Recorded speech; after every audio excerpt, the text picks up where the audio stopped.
Hello, everybody. Welcome to another Comic Source Comic Boom collaboration. It's your DC Spotlight for the week of April 18th, 2023. Pretty solid week overall. There were some good to great books and some that were okay. But yeah, I thought overall it was pretty strong.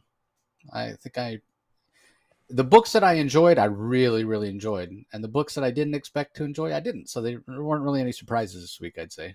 What do you think, Rob? I would say this was a slightly elevated week for me as well. Even my usual rant of Wonder Woman was there were some things that were intrigued me in the storylines. And even Batgirls, even though it's wrapping up, I thought was better than what I than in the past. And so yeah, and I was even pleasantly surprised by Superboy Man of Tomorrow, the by I think Kenny Porter, who won the round robin. So there's some surprises here, and the rest were pretty good. So I enjoyed the readings this week. I enjoyed it. Yeah.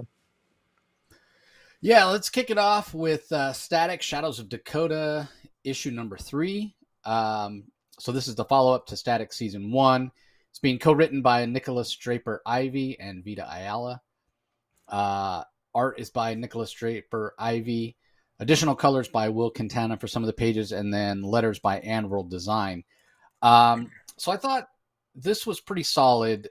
We get a guest appearance by Blood Syndicate in the first couple of pages here. We're introduced to this new villain that's been hinted at. That actually makes his appearance on cover C, I think. Well, actually, the main cover in the background, and then he's kind of in the foreground on cover C. So I don't know that we specifically got a name for him. I mean, Yeah. people are sort of tongue-in-cheek calling him the Boogeyman. His powers are based on shadow. I don't know if that's actually his name. Yeah. But what I found interesting, this Static series feels quite a bit different than the first series. I mean, Virgil, his character seems relatively consistent, but you have to remember that Vita Ayala wrote the first one solo. And this time they're joined by Nicholas Draper Ivy, who was an artist along with Chris Cross on the first version, but obviously is very invested in Static as a character as well. So I'm wondering if the slight difference in tone that I'm feeling is from Nicholas Draper Ivy's input. I wouldn't say one is necessarily better than the other. In a way, I feel like this second season of Static feels a little more street, and Virgil comes across as a little younger to me.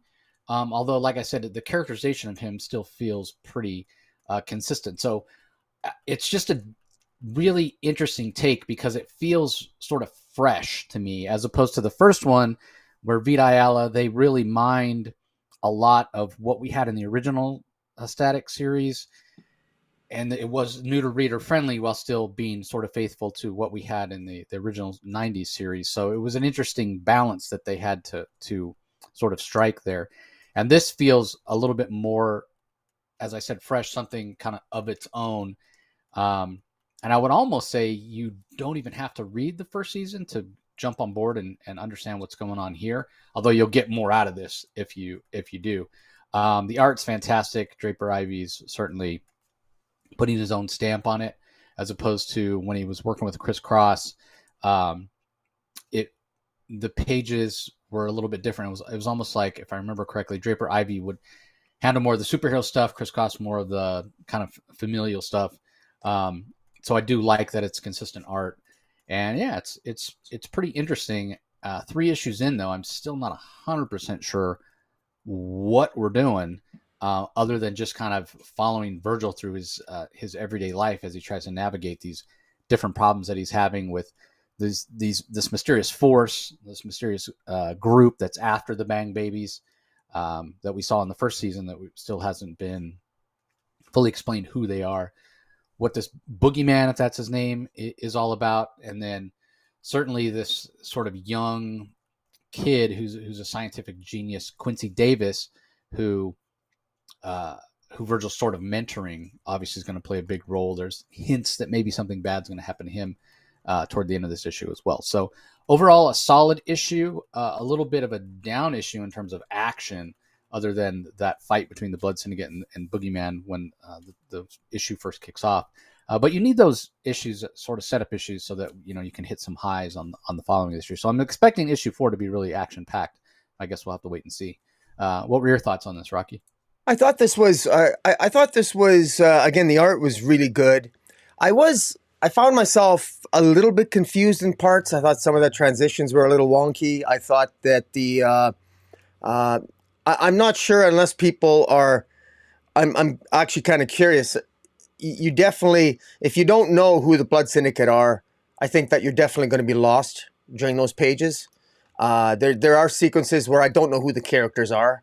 Uh, I I'm a little bit confused, although the general plot line is still there. Having said that I suspect that this has very much one thing in common with the first volume, uh, and that is that somebody at first in the first volume of 6 issues it was the government trying to get together the crime babe or the bang babies, these kids that they went to the protest, and the gas that was used to break up the crowd gave them all sort of superpowers. They're basically glorified mutants in the DC or in the Milestone universe, and the government wants to control them. In the first volume, Static and his friends managed to deal that and keep the government at bay. And but now we got a vigilante group, which it appears to consist of the other Milestone characters that are coming into play. There's a lot of interest in the Bang Babies because they're a very powerful group. But I'm not completely familiar with all the players here. There is this young kid, Quincy, who is an interesting kid. As you said, he is kind of a genius. He's and I don't know if he got his genius, his intellect from the actual protest as a Bang Baby, but he's an interesting good. He's got great kids. One of the strengths of this series is that I really, these are, Static has a strong family. Quincy has good family. There's a strong sense of family values in Static, which frankly is, well, I mean, there's some politics here, because I think that the African American community in general in the United States, often there's a talk about the single family dwellings and broken homes and what have you. I really like that this is a very positive portrayal of Static, of Black America, and that's what I like about it. And he's a all these characters are, the bad guys are maybe a little bit tropey, but Static is someone you can genuinely look up to, and at least that's my take on it. I'm enjoying it. I'm a little bit confused, but not in a bad way. It doesn't take me out of the story, because I'm curious to see where this all comes together, because it did come all together in the first volume, and I absolutely love the art. Like I said, selfishly, I wish Nicholas or Draper Ivy was on the on another on some more DC titles, and not just on Milestone. But overall, I was still quite happy with this, and I think this continues to move the character forward. Yeah, and I feel like if you're reading one Milestone title, you're probably reading all of them. But if you are only reading one, it's probably Static. He's the most well-known character. He had a cartoon, so I wasn't surprised to see the Blood Syndicate show up here. Maybe DC may be trying to drum up some interest in some of the other Milestone titles. But you are right. Just the way the art played out in the transitions, and if you're not familiar with Blood Syndicate, you may be a little lost in the beginning. But I did notice, even more so than in the Blood Syndicate comic, they were constantly dropping, the names of the characters to try to get you familiar with them. But even in the Blood Syndicate comic, it's kind of hard to follow who's a good guy, who's a bad guy, and that sort of thing. But that's what I was talking about when I meant it felt a little fresh, but also a little more street, with Nicholas Draper Ivy handling co-writing duties. Because that was certainly the case. There was a lot of slang, a lot of sort of street language, if you will, when Jeffrey Thorne did Blood Syndicate, and that sort of continued when they showed up here. So, Yeah. All right, on to Nightwing 103, written by Tom Taylor. Travis Moore is the artist, along with Vasco Gregev doing art on pages 5 and then 13 through 18. Adriana Lucas handles the colors, Wes Abbott on letters. This is Rise of the Underworld, part 3 of 4, as Nightwing continues to team up with the Titans to take on Neron, who is trying to collect the soul of this very powerful young girl named Olivia, who is Blockbuster's daughter. And we know Blockbuster made a deal with Neron to have more power, and in return gave up his daughter's soul, which you expect a scumbag like Blockbuster to have done that. But what's not clear is just how powerful Olivia is, um, and what her powers are. Is she just super strong and have some level of invulnerability like Blockbuster? Does she have other powers? Not really sure. She gets taken to Themyscira by Starfire and Donna Troy, and so she can be trained how to use her powers by the Amazons, which is pretty interesting. Meanwhile, the other Titans, Nightwing and Raven and Cyborg and Beast Boy go to hell, go to visit Neron, if you will, and they're looking for the contract. And once they find the contract that Blockbuster signed, Nightwing, Dick Grayson comes up with an idea, a way to sort of legally, if you will, prevent Neron from collecting on his debt that's owed to him, this Olivia's soul. So he does that through some help of his sister, Melinda Zuko, mayor of Bloodhaven. Basically, Blockbuster, since Blockbuster's dead, Olivia technically becomes a ward of the state, if you will, or ward of the city of Bloodhaven. Gets handed over to social services, and then she in turn appoints Dick Grayson or Nightwing as Olivia's guardian. Since Nightwing didn't sign the contract and he is currently the legal guardian of Neron, it's sort of this loophole that Neron will not be able to collect the soul of Olivia unless Nightwing signs the contract as well, which of course he's not going to do. And Neron offers Dick something that he believes he'll want, deal with the devil, as it were. Dick obviously very skeptical, but he's offering to give him powers. He's offering to give Nightwing superpowers, so that he will in turn sign the paper. Now, we all know Dick Grayson is not about to sign the paper. I think Neron on some level probably knows that there's no way Nightwing is going to sign the contract either. There's nothing you could offer Nightwing that would allow him to give up the soul of an innocent in return for anything. But it does give Tom Taylor a chance to write some stories with Dick Grayson with superpowers. So we're told that next issue will have the temptation of Superwing. So overall, this is okay. I have to admit, I'm not enjoying the series as much when it's basically Teen Titans and not Nightwing. This is what this is. It's sort of like a preview, if you will, of what we're going to get in the upcoming Teen Titans series, also written by Tom Taylor with art by Nicola Scott. Now, I'm fully on board with that, right? Like, I'm not the biggest Titans guy in the world, more a fan of Nightwing himself than the Titans as a group, but I'm a pretty big supporter of Tom Taylor's work. I think he's a really talented writer, and Nicola Scott is one of my favorite comic artists of all time. So I'm fully on board with that. I thought their Earth 2 run was fantastic. So I'm ready for that, but I'm ready for that in its own book, right? I pick up a book called Teen Titans, I expect Titan stories. If I pick up a book called Nightwing, I sort of expect Nightwing stories. But really what we're getting right now, as I said, is a Titan story. So I'll be glad when this arc is over and we can get back to focus on Dick Grayson as sort of a solo character, because there are still some stories that haven't been resolved. The story with plot line, thread, whatever you want to call it, with Heartless is still out there, and Dick and Barbara's ongoing romance. Where's that going to go? And then just the idea of having Dick solo, because he doesn't have superpowers and he can feel threatened, and it is a little bit more of a situation where he sometimes has to look within himself with determination, not even though he has superpowers, but not unlike those early Spider-Man stories, right, where sometimes he was feeling overwhelmed or he was outgunned or outnumbered. And then the other thing that is really interesting that you can do with solo Nightwing stories is kind of lean into that Batman sort of detectives type of stuff, which Tom Taylor hasn't done too much of with Nightwing, and I'd like to see what his take on that would be. So I am looking forward to that. But I have to admit, even though this is more of a Titan story, I am also looking forward to seeing Dick Grayson with superpowers. The Super Wing idea, although we know it's not going to stick, seems like it could be a lot of fun. So looking forward to that as well. As far as the art goes, I thought it was overall pretty solid. I wasn't, necessarily, sometimes when you have multiple artists on a book, it can kind of, pull you out of the story. You flip from one page to the next, and it's a different art style.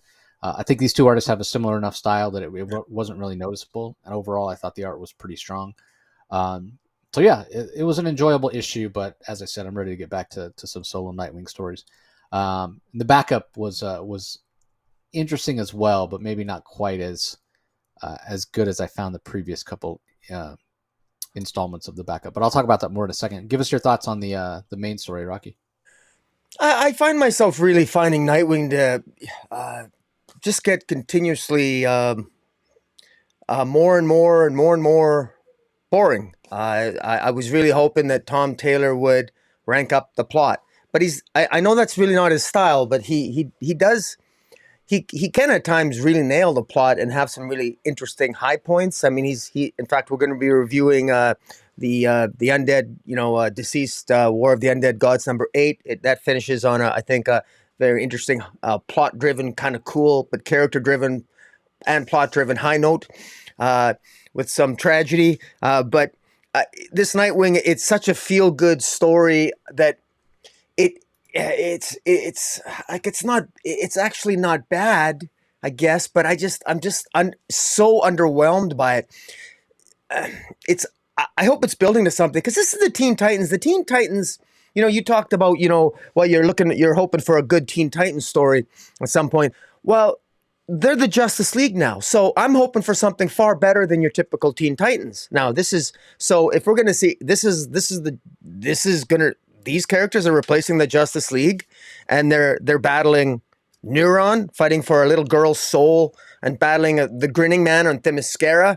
And I mean, they easily defeat Neuron. Nightwing easily defeats Neuron, as we kind of expect him to. And, on Themyscira, the rest of the Titans make quick work of the Grinning Man, more or less. The Grinning Man impersonates Wonder Woman, and there's some deception involved. And it's all right, I guess. It's just very meh from a plot-driven perspective. Good character work. Tom Taylor absolutely knows the voices of these characters, and maybe he's so good at the character work. I miss sort of more sophisticated plots. This is kind of boring. And also, as a lawyer, I've been a lawyer, a family law lawyer, for a long time, and I'm the only reason I'm playing that card right now is. This doesn't make any sense. Dick Grayson becomes a guardian after. Dick Grayson is bound by the agreement that the previous guardian made. He can't override it or impose a further condition on the contract. So, in fact, the way this resolves doesn't make any sense from a legal point of view. I'm just being honest. It doesn't make sense. You can't become a guardian after the fact. If you become a guardian of a child, you're bound by the previous guardian's decisions. On when it comes to a contract, I think, of selling your soul. So I think Neuron needs a good lawyer. What the hell? Are you available, Rocky? I'm available. If he wants to retain me, I'll happily take that, because it would be a fairly easy case in my estimation to win. But hey, that's neither here nor there. Perhaps Tom Taylor, he should consult with maybe Charles Soule in the future, who's a lawyer. He does mostly immigration, but I'm sure he could probably clue him in on some of this works. But that's a quick aside. I had a little bit of fun with that. But no, the Travis Moore art's really good, fantastic. I love the action sequences. Olivia's a good kid. She's a fun kid. There's fun to be had here with the characters. And it's, once again, this is such a feel-good thing. This isn't a sophisticated story at all. And in a way, I should be happy with all the character work, and I am. I just really wish that these plots just had a little bit more, and just sophistication to them. They're very, very unidimensional, very simple, very quickly resolvable. They're nothing. This isn't a must read for me anymore. It just isn't. I don't expect much anymore. I expect dragged on dialogue and cute moments between characters.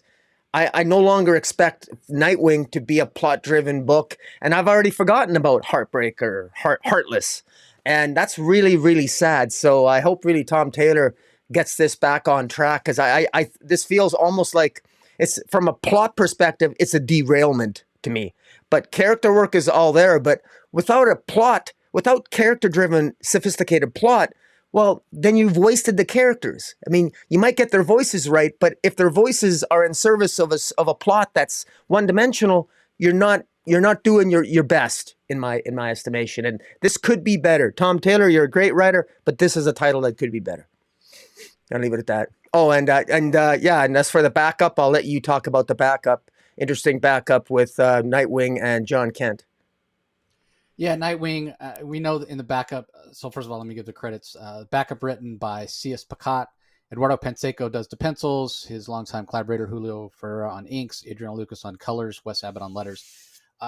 Night at the Circus Part 3. We know there was a bomb was set off at the circus, and one of the trapeze ropes separated, and this woman trapeze artist almost fell to her death. She was doing an act with her son, and it's been sort of a little bit of a mystery: who cut the rope, who planted the bomb, and it's Superboy John Kent teaming up with Nightwing. Nightwing's supposed to be the one teaching him a lesson, and it's actually Nightwing who gets a bit of a lesson here, because it turns out the boy cut the rope on the trapeze. He thought that was going to be his trapeze. He thought there was going to be a net. He didn't mean to endanger his mom, and it's all in the interest of, he just wants to be a regular kid. He doesn't have time to make friends or do all the things that regular kids do, because he spends all his time training, because it's such a dangerous activity. And it's kind of an emotional scene between mother and son when Nightwing and John can't figure out what's going on. Nightwing can't really relate. He loved his time in the circus, but different circumstances for different kids. So it is emotional, but it still leaves the mystery, even though they solved part of it, right? Who cut the rope? And woman and son are have a heart to heart and going to have changes and what have you. This poor kid has been sort of forced to do something that his mom thought he liked, because she, loves it, and she thought he loved it. Turns out not to be the case. So they kind of get a win there, but the other half of the mystery, who planted the bomb, still needs to be solved. So I like the dynamic between John and Dick. These are basically the two super sons, if you will, the two true super sons. I know that Dick Grayson isn't the biological son of Bruce Wayne, but he's the first, right? So more like the second generation of Batman, more so than Damian. So I do enjoy that, and the art is really, really strong. But I sort of felt like this should have just ended here. I don't, and again, I have no idea if it'll feel like it drags on. But I had sort of forgotten about the bomb. We've been so focused for the last couple installments on who cut the rope and the trapeze artist. I had forgotten that there even had been an explosion. Yeah. So it sort of felt like it could have ended here and been a good sort of story, a feel good story. Yeah. So I don't know. I guess we'll see. I won't be able to say whether, without having read it, whether I'll feel like it dragged on or if it ends up being an even more satisfying conclusion. So I guess we'll see. But the art and the colors are absolutely top notch, which I expect from this art team, and they didn't disappoint. So how about you? What do you think? It reminded me of the World's Finest story. I think there was the World's Finest issue by Mark Waid where he wrote about Superman and Batman and Dick Grayson going back into the past and in the late 1800s, and there was a circus story, and there was a mystery that they were solving, and I think, but that was only one issue. So this is it's another well written story. I actually like it because I'm surprised by how much I'm enjoying the Nightwing older John Kent dynamic. You're absolutely right that Damian is simply, now he's younger than John Kent. It just doesn't work. The Damian John Kent dynamic, when John Kent is older, it just doesn't have the same sort of resonance as I think Nightwing and John Kent do. I kind of like this, even though it's kind of mentor and mentee. I actually get a sense of sort of like a mini World's Finest here between Nightwing and John Kent, because they kind of look the same age. And let's face it, they look alike, period. They're both white. They're both black hair. They kind of look the same. I mean, I challenge most artists to make them look actually different, other than the mask on Nightwing. They're pretty much identical. So it's a very, kudos to an artist that can actually pull off the differences in how these characters look alongside each other, in terms of one just slightly older than the other one. But Pensica manages to pull that off here, and it's a feel-good story again. Great emotional moments here. He channels writer Paquette channels his inner Tom Taylor, and there's some really good moments between mother and son here, about a kid who just wants to be a kid and he doesn't want to be a trapeze artist. Some kids just want to be kids. Imagine that. They don't need to have drama-filled lives. They just want to have fun. That's a good message. And so yeah. It's this entire issue is, I guess, feel good, and that's what Tom Taylor has come to represent to so many people. There's really feel good stories, heavy on character work and feel good moments, but at the expense of sophisticated, drawn out plot lines. And uh, you know, he's at his best when he can find that comfortable middle ground. So Yeah, I would tend to agree, and he certainly has in that story. So, all right, moving on. Superman number 3 is from writer Joshua Williamson, art and cover by Jamal Campbell, letters by Ariana Marin. I should also mention we're getting some Superman 85th anniversary covers, which are pretty solid. So there's a lot of great covers for this particular issue. So we saw last issue ended with a parasite infected Lois Lane infecting Superman, and so he's infected with these microscopic parasites. And we wonder how could that happen. Well, you know, it's nighttime in Metropolis. They're draining so much power. Superman's not quite as strong as he has been previously, but even though he's infected, Superman still is able to sort of control himself. He's not out there like most of the infected, just looking to feast on energy. So he goes to Lex Luthor, finally admits that he needs Luthor's help. And they go to what used to be LexCorp, is now SuperCorp, as Lex has tried to give his company to Superman while he's in prison.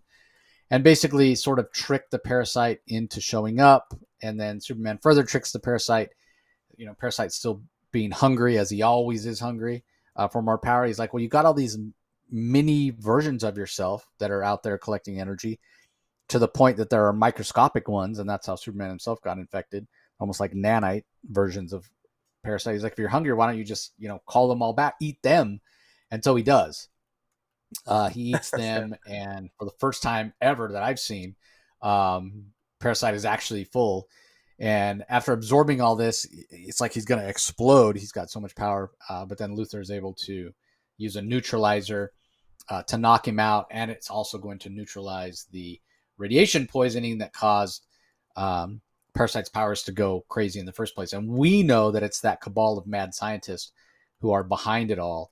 What Luthor might know, we're not 100% aware of, but those scientists basically say that they think they're getting one over on Luthor. Meanwhile, Luthor's trying to get one over on Superman, although he seems to be wanting to give Lex a benefit of the doubt, to the point where he even gives him a signal watch, which is sort of an interesting take to see Luthor with a signal watch. So what I'm enjoying about this is sort of the multi-level villains that we're getting, right? When we have this cabal of mad super villainous scientists that are pulling the strings, and it seems like they're going to bring these classic Superman villains and sort of level them up in terms of their power, and then send them after Superman. So we got Parasite, very classic Superman villain. Now we're based on the final panel here, we're going to get Silver Banshee next, also very much somebody that's in the Superman Rogues Gallery. So who else we might see, we'll have to wait and find out. What Luthor knows, what he doesn't know, what Superman may find out. I mean, at the end of the day, Superman is working with Lex Luthor, and believe me, he hasn't taken this lightly. He had a long talk in the middle of the issue with Lois, because he doesn't trust Luthor. And Lois's advice is basically, well, if he's tricking you and you don't go along with it, that it might be because that's what he was expecting. But he also might know that you're expecting that, so then expect you to go the other way. So ultimately, the only way to find out what Luthor really has planned is to go along with the plan and trust that you have the ability to stop whatever machinations Luthor is up to when the time comes. And I think Superman, once Lois says that, and he probably already realizes it on some level, and he's just looking for that confirmation. So he gives Luthor the signal watch, and where this might go from here, we'll have to wait and see. So I am enjoying this. The Jamal Campbell art is fantastic, especially there's this double page spread following the page where Luthor gets the watch, where the top panel of that double page spread is Superman zipping through Metropolis, and his cape is like this long trail of his flight path, if you will. I don't know, it just looks really cool. I mean, Jamal Campbell's art, he's using a little bit more of almost an animation style, a cartoon looking version of Superman here, but I don't know, it's working for me.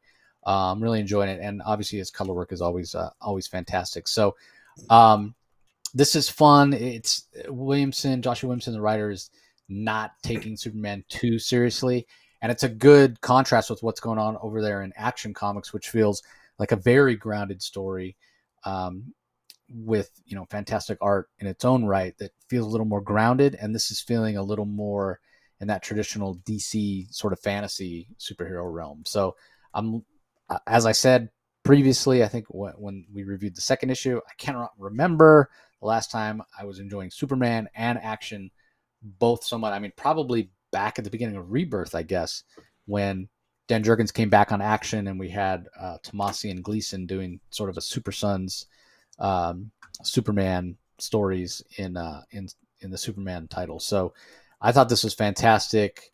I mean, some great images. Superman and Lois sort of dancing 6 inches off the ground at one point. Gorgeous color work. So yeah, overall, I thought this was pretty strong, and I'm very much looking forward. I hope this continues with these mad scientists sending these classic Superman villains up against him, powered up, because it's fun. We don't see enough. It's too often it's Lex. It's Superman going up against Lex over and over and over. So far in the Action Comics run, with the Warworld saga, it was just Mongol. That's all we got.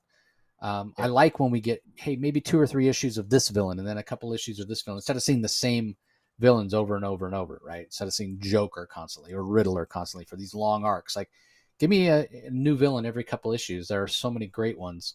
And I know Superman, his rogues gallery doesn't reach the level of like Spider-Man or Flash or certainly Batman, who probably has the best and most well-known rogues gallery. But he's got some classic ones that are sort of specific to him, and it's great that we're going to see them sort of cycle through here. At least that's what I'm hoping that we see. So, what did you think, Rock? Well, we get many different versions of Lex Luthor over the years, and we've seen Lex as a super villain. We've seen him in his various mechanical suits, and we've seen him as a hero, and we've seen him as an anti-hero. And we know how Luthor feels about Superman. We know very well what he feels about Superman. He feels that the world shouldn't look up to a Superman. Superman's an alien. The world should look up to Lex because Lex is at least human. And there's that dichotomy, and that will always exist between them. But I like what Joshua Williamson has done overall. I had my serious doubts for the whole idea of a super corporation, Supercore. I thought it sounded a little bit absurd at first. But strangely enough, it's kind of growing on me here. And with Mercy sort of being at Superman's side, and Superman and Lex Luthor being actually sort of like business partners of a kind, really. Even though Superman is technically in charge, everything's been signed over to Superman. What does Lex Luthor have to lose? Lex Luthor could make $1 billion in a week if he wanted to. He doesn't need money, Lex Luthor. He can acquire it. He's a genius. So it's actually quite intelligent what Lex Luthor's doing. He's in jail, and yet he gets to work with the greatest superhero in the universe, Superman, working for a corporation that he built, that Superman runs. But really, we know Lex is Lex, so we know Lex still has some power, some influence. And this is Lex Luthor exerting some influence over Superman, and Superman playing the game, exerting some influence on him. They're connected through the Superman watch, so it's not just Jimmy Olsen that has a watch, but now Lex Luthor has one, which I find kind of funny because Lex Luthor, I think, doesn't necessarily need a watch. I think Lex Luthor, generally speaking, doesn't have a problem getting Superman's attention. He doesn't need a watch to do it. But it's interesting that he gave it. Superman gave Lex Luthor that watch, and I'm actually wondering, does that watch, is it different than Jimmy Olsen's watch? Does it have certain properties? I don't know. But this was a really good issue overall. It was action-packed. It had action, romance, supervillains, mad scientists, and hidden agendas. A tease for next issue. We got Silver Banshee showing up next issue. That these evil, wicked scientists that want to get revenge on Lex Luthor, that they're going to be thrown against Superman. And we still don't know really what their end game is. Because you think if they wanted to kill Lex Luthor, that they would attack Lex Luthor directly. But for some reason, they're attacking Lex Luthor. They're using Superman. They're attacking Lex Luthor through Superman, which I suppose now makes more sense given the fact that now Superman and Lex are clearly connected through a corporation, Supercore.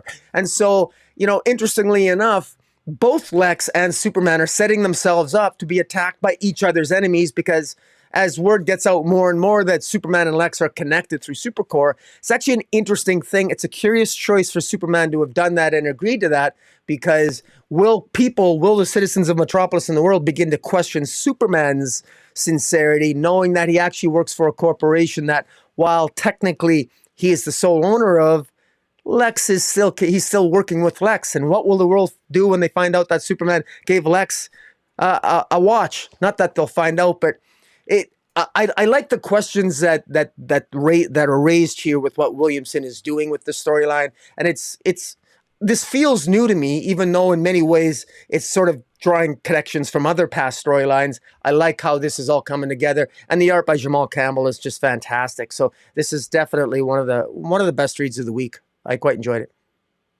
Yeah, it was great. All right, up next we have Black Adam number 10, Stand book, or East of Egypt book 3, and we're told there's a 2-part finale coming. I'm like, this whole thing has been one story, right, that you planned out, Christopher Priest? I thought that wording was kind of wonky. But anyway, as I said, written by Christopher Priest, Jose Luis and Montos handle the pencils, Jonas Trindad and Montos on inks, Matt Herms on colors, Willie Schubert on letters. As has been the sort of modus operandi throughout, we get a few different storylines going on here. We get Adam trying to reconcile his past with his present as ruler of Kahndaq. We get these gods from the Akkad that we find out he had a hand in creating, trying to manipulate things for their own purposes. And we get Black Adam trying to basically find his place in the world. So this is ended up, and I should have expected it, right? I mean, it's a Christopher Priest story, a much more complicated and nuanced story than I expected. But much like a lot of Christopher Priest stories lately, certainly was the case with his Deathstroke story.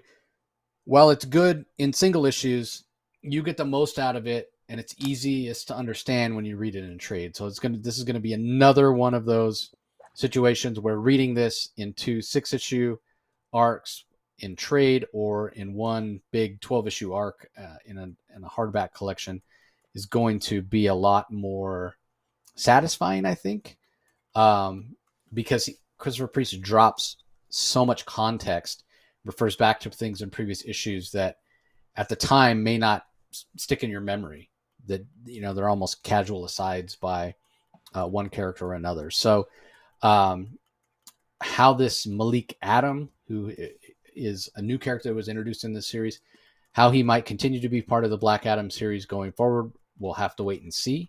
And then it's the same thing with some of the supporting characters, right? As I mentioned, the gods of the Akkad, their version of war, their version of love, are very involved in this story, to the point where their version of love takes over the friend of Malik Adam, his love interest, if you will, tries to tell this, you know, version of love that she doesn't have feelings for him, and he's like, I know your heart, I know his heart, I don't know why you're trying to hide from me. But then she herself, this goddess, takes over Jasmine, takes over her body, and goes and tries to seduce Tet Adam, who I don't know if it was just a physical attraction, but there seemed to be some sort of connection when Jasmine first met Black Adam. So it's almost this 3-way triangle here, this love triangle that Christopher Priest has set up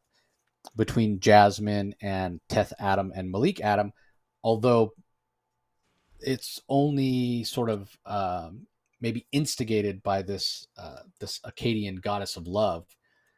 Is she doing it to bring Teth Adam and Malik Adam to blows? Is she doing it so that Malik will realize and acknowledge his feelings and Jasmine will do the same? Like, we're not exactly sure. There, again, with Christopher Priest stories, so often there's more than meets the eye. So you have sort of the action-packed stuff in present day with these Akkadian gods apparently trying to start a war between Kahndaq and other Middle Eastern nations for their own benefit, maybe to sort of weaken Teth Adam, maybe to force him to take a stronger rule or to take a step back. Again, the story could go in so many different directions. And then we still have the flashbacks to when Teth Adam was a slave and then became a pharaoh and all that sort of stuff. So there's a lot, as I said, going on here, which is why I mentioned I think it'll read so much better as a collected edition, as a lot of Christopher Priest stories do. So, but overall, it's really strong. I think the art is great.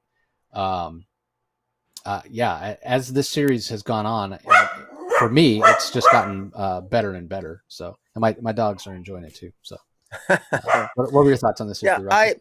I'm I think that there's the makings here of really adding to Black Adam's family. Very, very, very dysfunctional family, and I mean I don't mean family in the nuclear sense. I mean Black Adam family in both the comrades in arms and in the enemy sense, because it seems like it's not just Black Adam that has lived to the present day. He's somehow Black Adam by just being banished by the wizard in the deep recesses of space and coming on some space dust. He created the Akkadian gods that out of space dust or something, and he gave them sentience. I don't really understand. That doesn't make a lot of sense. They end up coming back to Earth, and we don't know. We still don't know what their agenda is, and we're like 10 issues in, and one's talking about war, the other one's talking about love, and enters the body of Jasmine, is kissing Black Adam. What do they want? What are they doing? It doesn't seem like they have any sort of rhyme or reason to what they're doing. They're sort of, I don't know what their plot is or what their purpose is. I don't know. And then we have, and then even Black Adam, what is exactly is he's doing? He's overcome the infection, because at the beginning I thought he had this affliction that was causing him to lose the power, and he was all embodied in this ring. I'm not sure what the ring is, what purpose the ring serves anymore. What exactly is Malik doing? Malik has the power. How exactly are they connected? I've forgotten about a lot of these key points, and I'm not really sure how they're all sort of connected. Even the slave that enslaved Black Adam back in the days of Kandak, 25 whatever thousands of years ago, he's now reincarnated too. And so everybody that seems to have played a role in Black Adam's life in the distant past has been reincarnated, and they're forming part of his life just now, and it's all coming together in this 10 issues. And I still say this 10 issues reads, it's a convoluted read, and I think it's going to remain that way. If you were to read this from beginning, if I were to go back and read the 10 issues from 1 to 10, I think it still reads a little bit confusing. I wish it was more clear. And but the reason why I'm very positive about it moving forward is, and is this an overhanded maybe insult or an underhanded compliment? Other writers who will be told by Christopher Priest what he wrote here, I think they'll be able to summarize it a little bit easier for future stories of Black Adam, because these are interesting characters. Jasmine's an interesting character. Whether she's in love with Black Adam or Malik, I don't know, but we're not clear on that. But Malik is an interesting character. I like Malik. And this Jasmine character, his love interest, Jasmine, that's interesting. And I like the fact that Black Adam, he's got a dysfunctional and, of course, a problematic relationship even with Batman early on. He's a world's leader. And that I really like that about Black Adam. I like the fact that he's not a democratic leader. He's a dictator. And maybe sometime in the future, as he says, he'll have Kandak be a democracy, but it isn't now. It's not ready for that. That's how he views. I like the fact that Christopher Priest isn't doing the tropey, like what Stephanie Williams and what the Clune Rider are doing over in Wonder Woman. That, oh yes, the mascara is a democracy, and they have democratic ideals. No, they don't. They shouldn't. They're Amazons. But I won't rant about Wonder Woman. But at least Black Adam stays true to his tradition. Kandak is a dictatorship. He's a benevolent dictator. I like the fact that Priest is doubling down on that. You don't just become a democracy overnight. And in fact, why should you? But I like the controversy. I like the questions that those raises. So I love it. The questions, it's a little bit confusing, but at the same time, I like the challenge of reading this. Strangely enough, oddly enough, Black Adam is always one of the comic books that I read. It's usually in my top 5 read pile when it comes out, in any week it comes out. So Christopher Priest, as confused as I might sometimes be, there's something about this series that I'm enjoying. Yeah, I mean, he always gives his all, and there's always a lot of depth there. And if you want to go researching, there's again a lot to unpack. I feel like his comics, though, every single issue could do with a director's cut. Because if he was explaining, along in the script what we were actually reading and seeing, again, it would be even more depth of story. So, because he knows what's going on, and you kind of alluded to it when you said it. When once he explains to whoever writes Black Adam next, hey, this is what I was doing. There's probably a lot more. He can just be his writing style can be a bit obtuse at times. That's basically what I'm saying. So, Yeah. All right. Up next, we have Batman, Superman, World's Finest, issue number 14. This is chapter 2 of Manhunt, written by Mark Waid. Dan Mora is the artist, Tamra Bonvillain on colors, and Steve Wands on letters. What do you think, Rock? How are you enjoying this? I thought I enjoyed this. Yeah, it was fun. Mark Waid, I think, did a good job here, and I want to give a shout out to some of the variant covers. I actually thought the variant covers were. I quite enjoyed a lot of the variant covers. They were a lot of fun.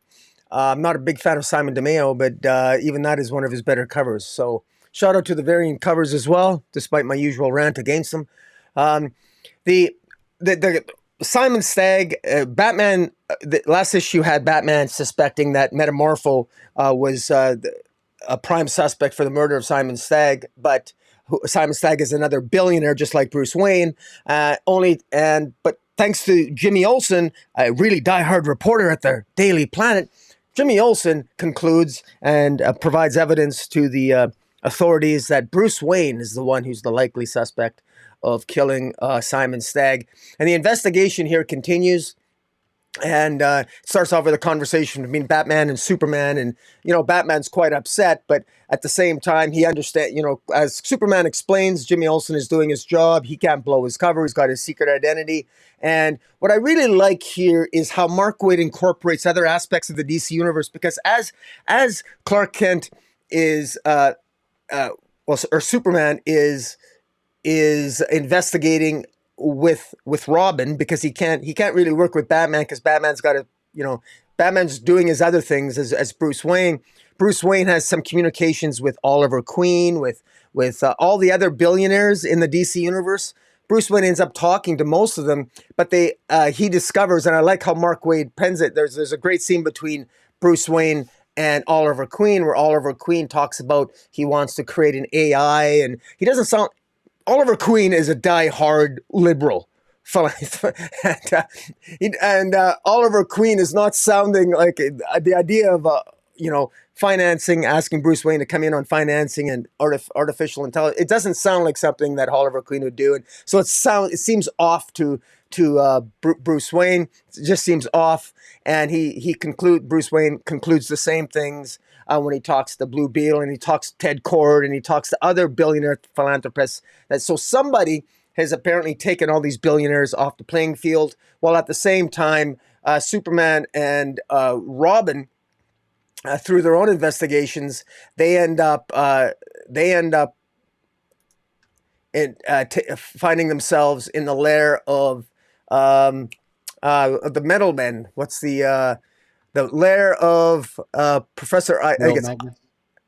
Yeah, Bill Magus, right? Bill Magus. So we got the Metal Men here, and then we got the bad guy is Ivo, who the scientist who created Amazo, or is it Amazo or Amazo? Amazo, yeah. Amazo. And so that's pretty good stuff. We're we're incorporating we're incorporating the Metal Men in this, and Amazo in this, and Professor Ivo, who's behind all this, Professor Ivo, who's been working behind the scenes trying to set up Metamorpho, and ultimately in trying to set up Metamorpho, he needed to duplicate Professor Ivo needed to duplicate Metamorpho's powers, and he went one step further, and he actually improved upon them so he could duplicate kryptonite, so he could be more of a force against Superman. So all of these things, this is a prime example. If I was to compare Mark Waid to Tom Taylor, what Mark Waid is doing better than Tom Taylor in my mind is Mark Waid is nailing the character work. He's doing the dialogue, but the plot is more sophisticated. The plot is more interesting. I'm more invested in the plot in World's Finest than I am in Nightwing, because Mark Waid pulls me into the plot along with great dialogue and rapport between the characters. That's the difference. Now Tom Taylor might be a little better at maybe nailing some of those deep character moments, but I get too much, almost too much character work at the expense of the plot. Whereas Mark Waid here, Mark Waid, the reason why he's bringing his A game because Mark Waid continues to nail a balance between the plot and the character work, and it really bodes well here for this. And what he's doing such a great job is, we're getting. I mean, what a great thing to see Superman teamed up with Robin, and then Batman's doing his own thing, and talking with other heroes of. I mean, look at how much of the DC universe Mark Waid has incorporated in this issue alone, and for longtime readers like us, this feels like home to me. It feels like more like the DC universe than any other DC title, and that's what works so well. And it's as an interesting side note, it's I don't know why. It's an open question why World's Finest doesn't seem to sell as well. It doesn't seem to sell as well as some other DC titles because it's ranking in the 50 to 60s, and which is surprising to me that this doesn't rank higher on the sales charts because I haven't encountered anybody that dislikes this title. But in any event, I thought this was really good. Definitely one of my favorites of the week. What about yourself? Yeah, I'm not enjoying it as much as you. Part of the reason because, I, and all credit to Mark Waid. The guy's a fantastic writer, and he's mining a lot of uh, classic DC history here, and has been throughout the whole run. But when I see the words "world's finest," I'm thinking, okay, I'm going to get Batman and Superman, and a big chunk of the story is going to be dedicated to the dynamic between the two. And it's not that we don't get some of that, but I just feel like in a classic World's Finest, we're going to get a little more.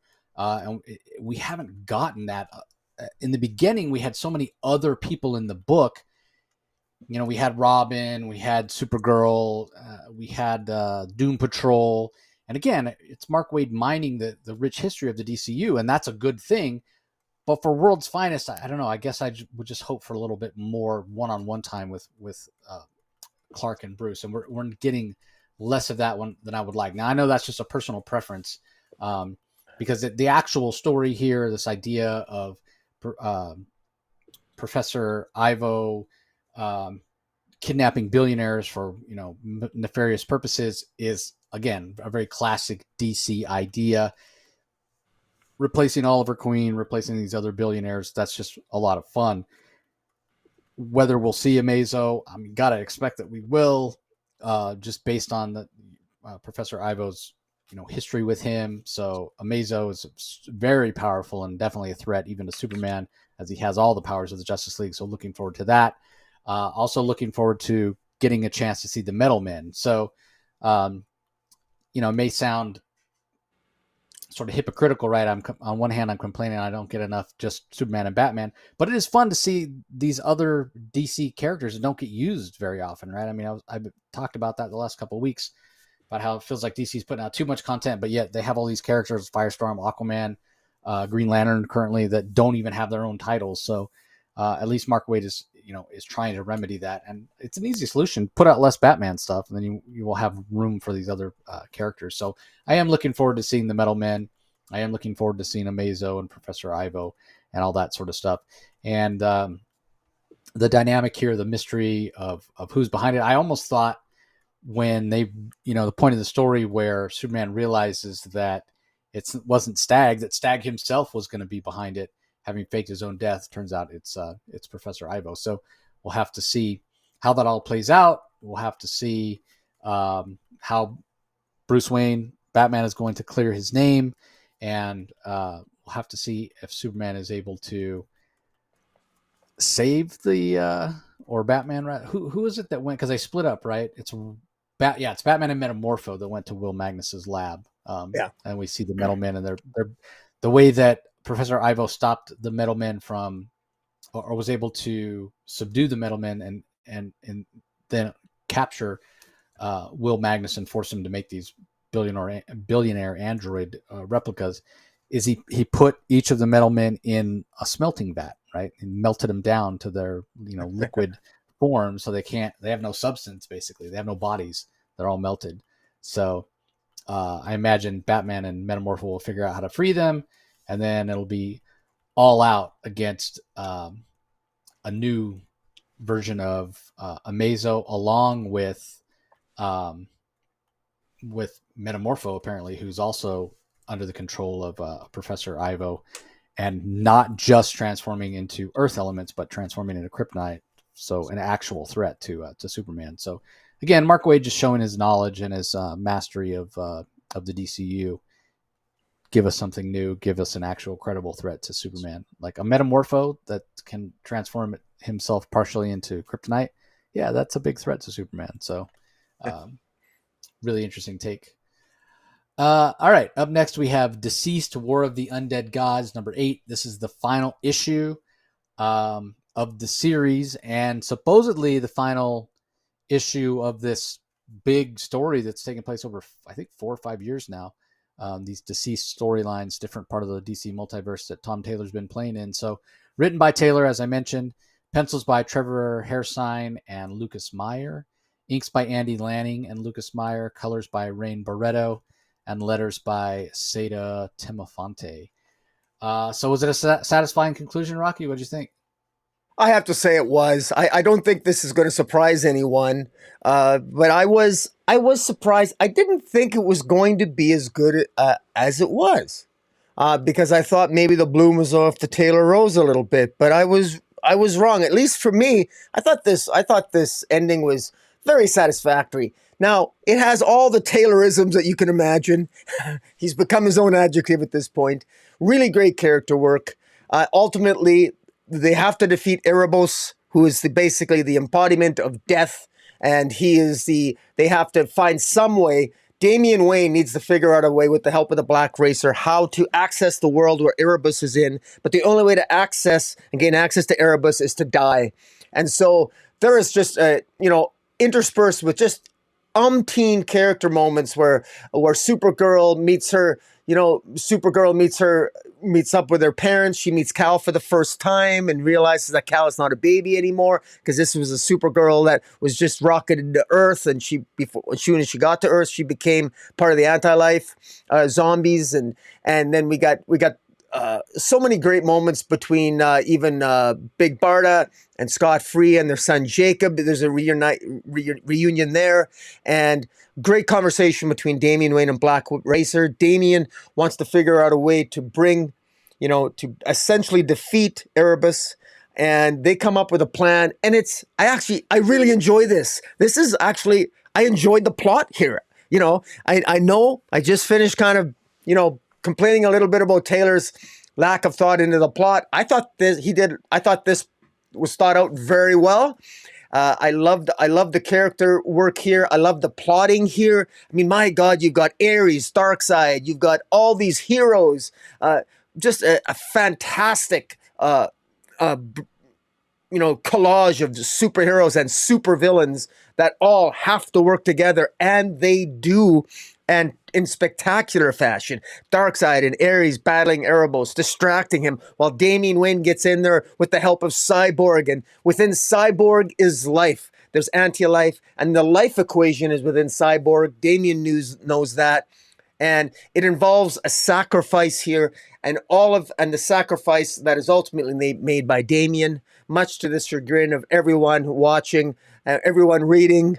It didn't feel tropey to me. It didn't feel, even though it made sense. There's a wonderful callback to an earlier issue where Damian has a conversation with Green Arrow, and Green Arrow is telling Damian, actually prophesizes unintentionally exactly what the sacrifice that Damian ends up making. And there's also just a fantastic final moment with final words between John Kent and Damian as he says goodbye to his friend. And it's if you've been on this journey from the beginning of Deceased until now, and if you're a fan of the Super Sons, I suspect that there's going to be more than a few readers that might even shed a tear on this. I didn't shed a tear. I am someone who is capable of crying when I read a comic book. I didn't shed a tear, but it did tug at my heart a bit with the final scene between John and Damian, and ultimately defeating Erebus, and with John gifting in his final moments before the final battle, gifting Damian with a bat suit that was white.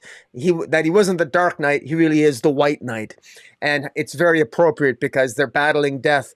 And who better to battle death than the son of Batman, wearing a White Knight costume? And it's just very appropriate. And I don't know, maybe some people will find this tropey, but I just thought it worked for me. I thought that the panel Hairscene's art is fantastic. He's on the top of the game here. When Hairscene started off as the artist, when DC's first began, it was a little wonky. The line work was a little maybe blotchy here and there, but it fits the narrative. It fits the terror filled, horror filled darkness of this story. But you can see the lightness in here, and the hope and the heroism shine through in this final chapter leading to the defeat of Erebus. And just I'm just this was absolutely, for me, this was my favorite issue out of all of them. And it's not always the case that the final issue of a series is the best one. But for me, this was a really good one. So many moments that one could talk about. I won't spoil all of them, but everybody, I'll say this: even if you haven't bought issues 1 through 7, you can buy this and get the gist of it, because this is almost a standalone. All you need to know when you open this up is that they're battling death. That's all you need to know when you open up issue 8 here, and it kind of speaks for itself. The narrative, it's very well done, and I was really impressed with this. What about yourself? Yeah, I did shed some tears. I was in the Greenville airport of all places, and I'm wiping my eyes, and people are giving me a sideways look. This guys are crying reading the comic. Because it's no secret I haven't been the biggest fan of Damian Wayne as a character, but in the hands of Tom Taylor, this older Damian he's matured in the right sort of way. I certainly hope that Damian in the main DC universe follows this path, as opposed to the hints of him becoming some sort of despot or Machiavellian type of character. But this was just fantastic. The moment, as you alluded to, between Damian and John, it was so emotional. It was so satisfying of a conclusion. The moments with Alfred, who's now the Spectre, which I think is just an inspired story choice. Alfred, this old guy who in this portion of the DC multiverse has lost all his sons, right? He lost Bruce. He lost Damian. He lost Dick, right? Didn't Dick die as well in this? So yeah, he feels sort of lost. He outlived them all, unfortunately. So, and also the characterization that Tom Taylor gives to characters that we don't see as often, like Ares or Lobo or Darkseid, Guy Gardner. I mean, at one point, this arrogant Darkseid who's now on the side of the heroes going up against Erebos, because that was a thing, like similar to what I was saying with that backup in Nightwing, how it feels like it could have ended an issue sooner.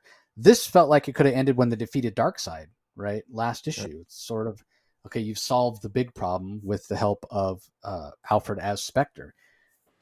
Now it's almost, is this going to feel like a prologue? Is it going to feel like the story dragged on too long, going up against Erebos? Turns out, no, that's not the case. But it did give some fantastic moments with Lobo in particular, when he's talking about Ares, how Ares doesn't do anything. They want Ares to join with Darkseid to go. They've got this 3-pronged plan that, as Rocky alluded to, they're going to go and attack Erebus, but they need somebody to distract him so they can crack him open, and then that will allow these heroes to take the Doom Tube inside. And they need Ares, they need his power. And he's, I don't really want to get involved. I'm not suicidal. I'm trying to tell him, well, this is going to be the end of all existence if you don't help and what have you. And yeah, Lobo said, hey, he's probably just planning on watching. That's what he always does.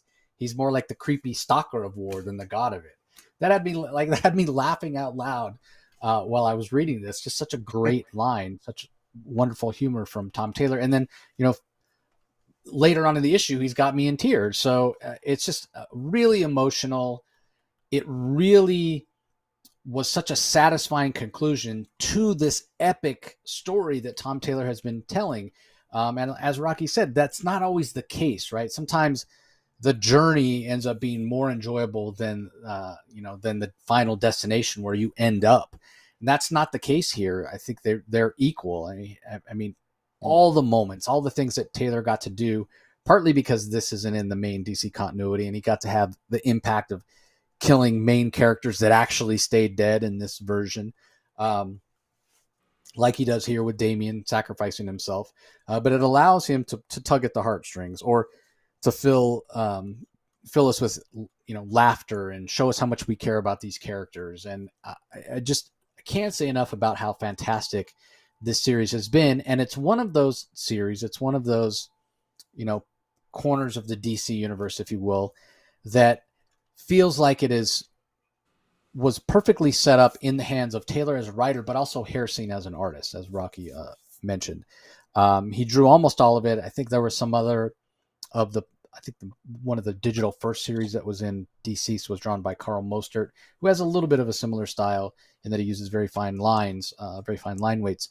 But for the most part, the print first versions of these stories were all Trevor Hairsine, and his style, his look, because he does have a distinctive art style, will always be synonymous in my mind with this Deceased story, right? Like I won't be able to think of Deceased and its place in the DCU without picturing Hairsine's art. Rightly so, he did most of it, right? So, and his art style was perfectly suited for the story that Tom Taylor wanted to tell here. And so, we're pretty harsh on DC editorial at times.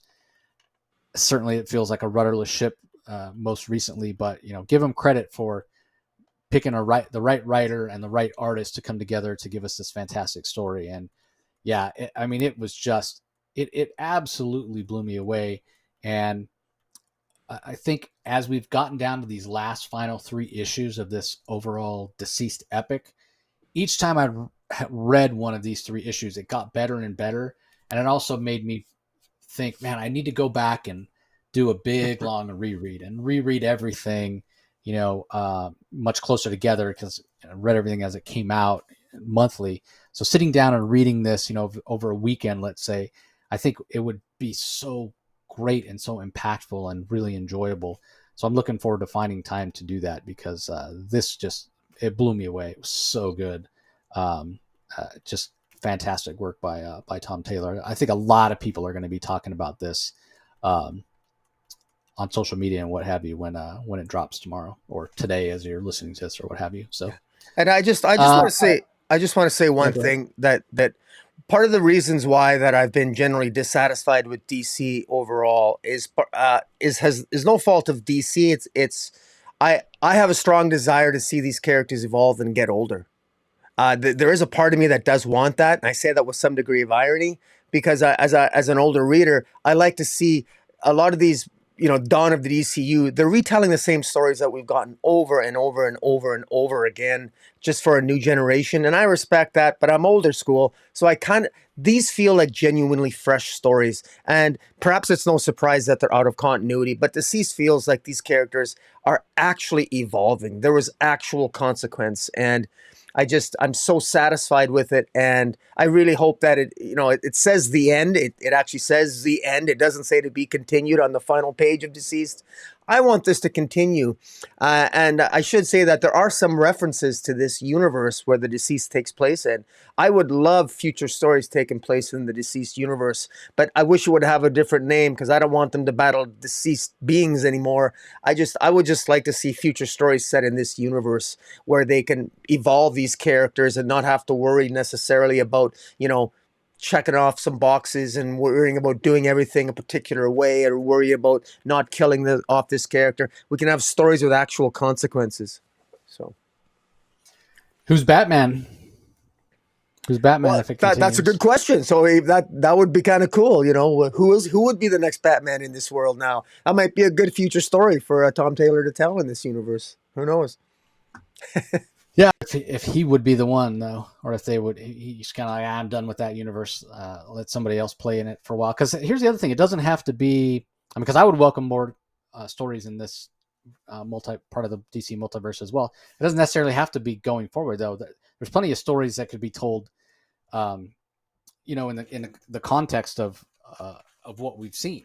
It's not like in those miniseries that Taylor gave us, we saw everything, right? There was no way for him to cover everything, even though he covered a lot.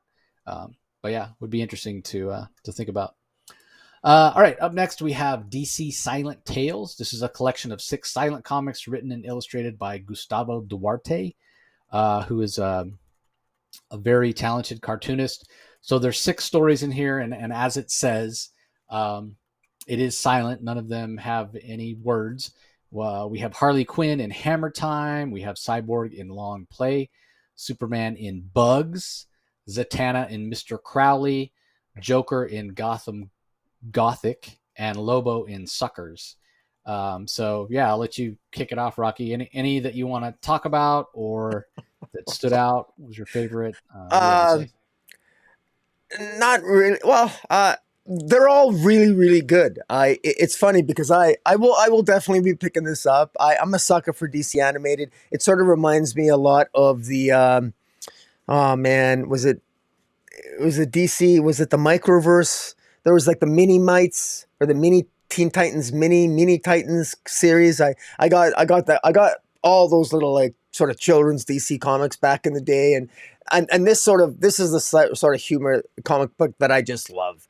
It's just good humor, and this really brings up the skill of the artist to tell a story based solely upon just the pictures. And I mean, it's entertaining. It's actually to sort of sit back and, there's a habit that a lot of people have. And obviously we have it as readers that it's funny because we get so used to dialogue. And I know for myself that I often, when I'm skim reading a comic, I'm actually skim reading the comic. And sometimes I miss and I fail to appreciate the art because I'm reading the comic. So I'm reading the dialogue.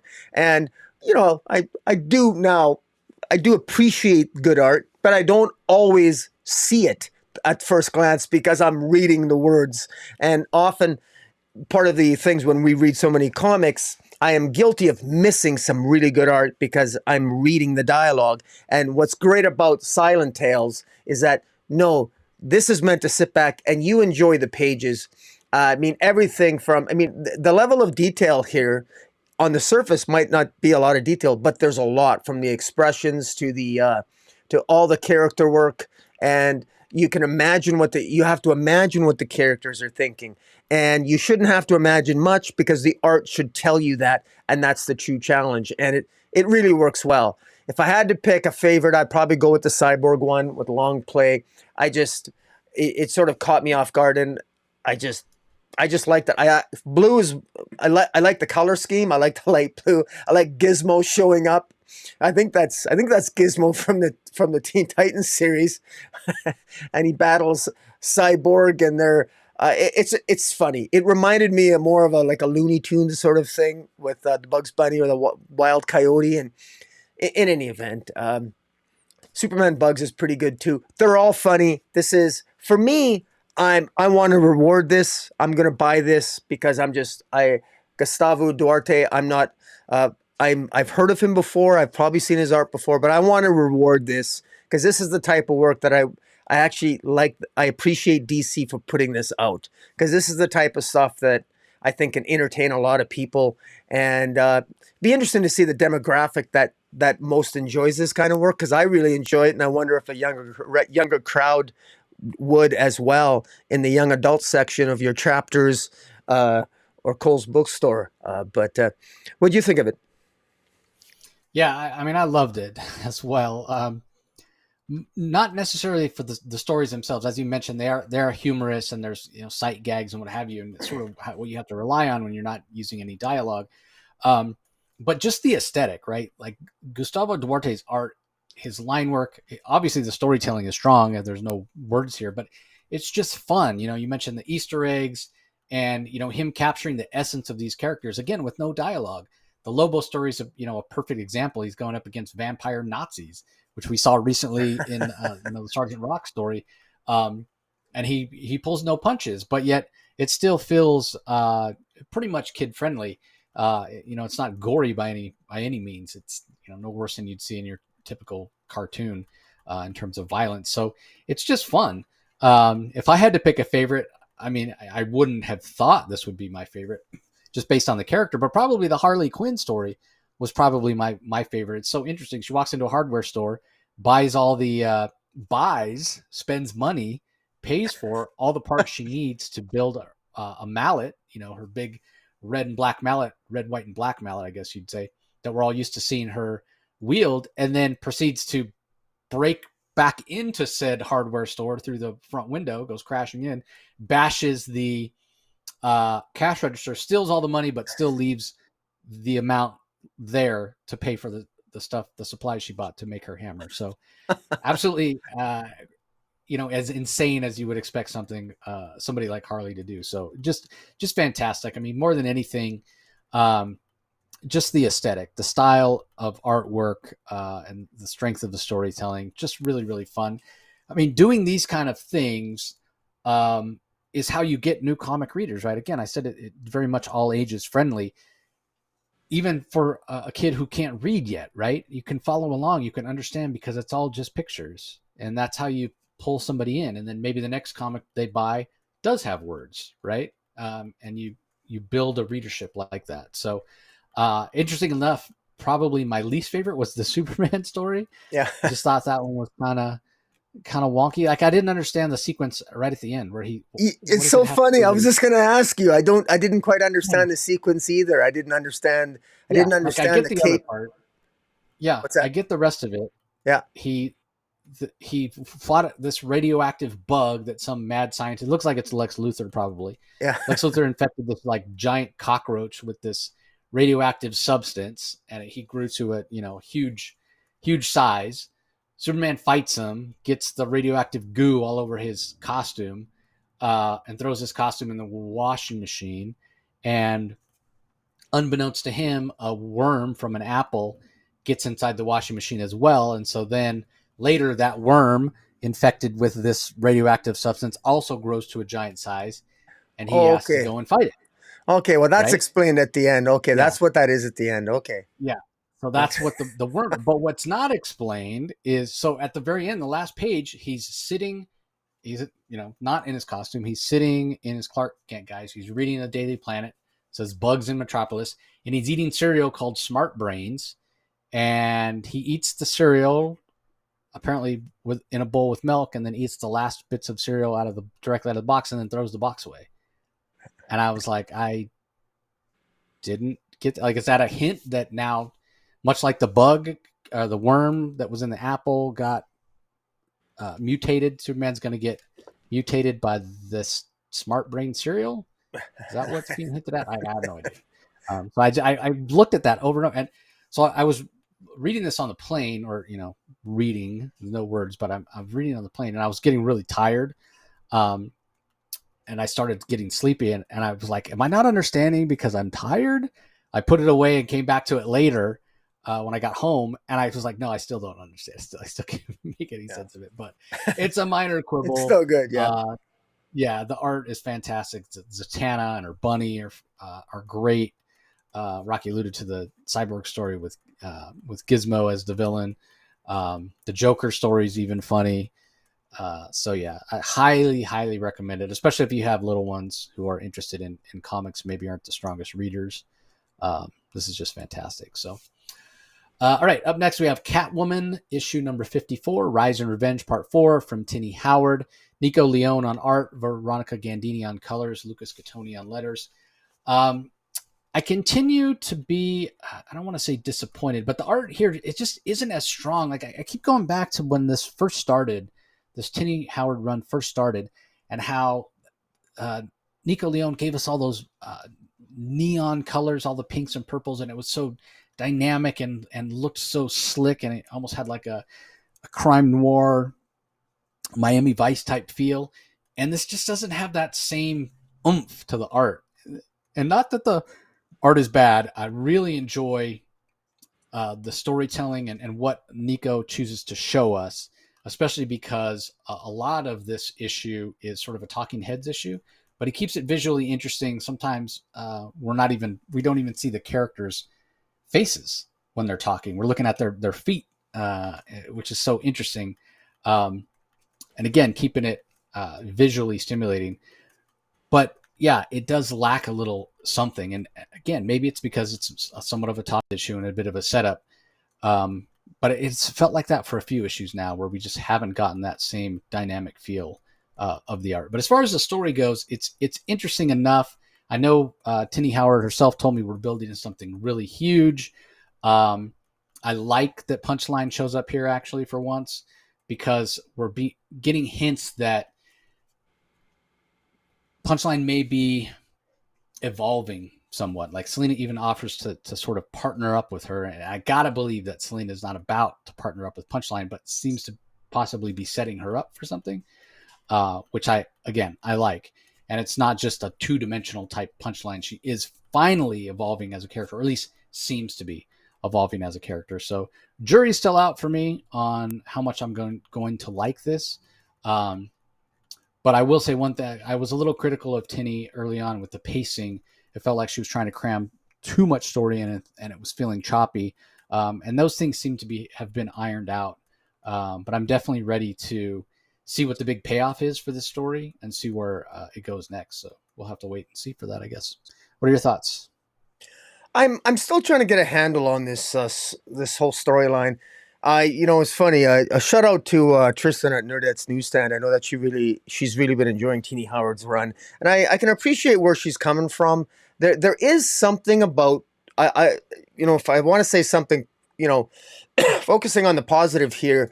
I do like the fact that Selena definitely does have her own voice here. I kind of like the fact that she's sort of spreading her wings a bit. She seems to have an agenda while she's in prison, and yet I'm not really sure what that is. At first I thought it was because she wanted to create her own gang of other thieves that would join her on the outside, and that kind of seems what it is. Teeny, I'm thinking that I'm thinking that Selena is building up sort of her own kind of cool gang, so to speak. Like I jokingly said at a live stream yesterday that this is sort of like the cat litter gang or something. It's like she's got this marquee character that Selena is befriended in prison. They get they even sort of flirt with each other a little bit. She's kind of a cool character, so I like the cellmates. I really like Selena's cellmates here. Now some of the wonkiness of it with being able to smuggle in all the food with the cat through the vents, that doesn't really some of that doesn't possess a lot of verisimilitude for me, or they seem to be able to work out and the guards never see them, and they seem to be able to have all kinds of things throughout the prison. But I can let that go if it's in service of a larger story. I'm really not getting any idea exactly what that larger story might be. Now, you did hint at it.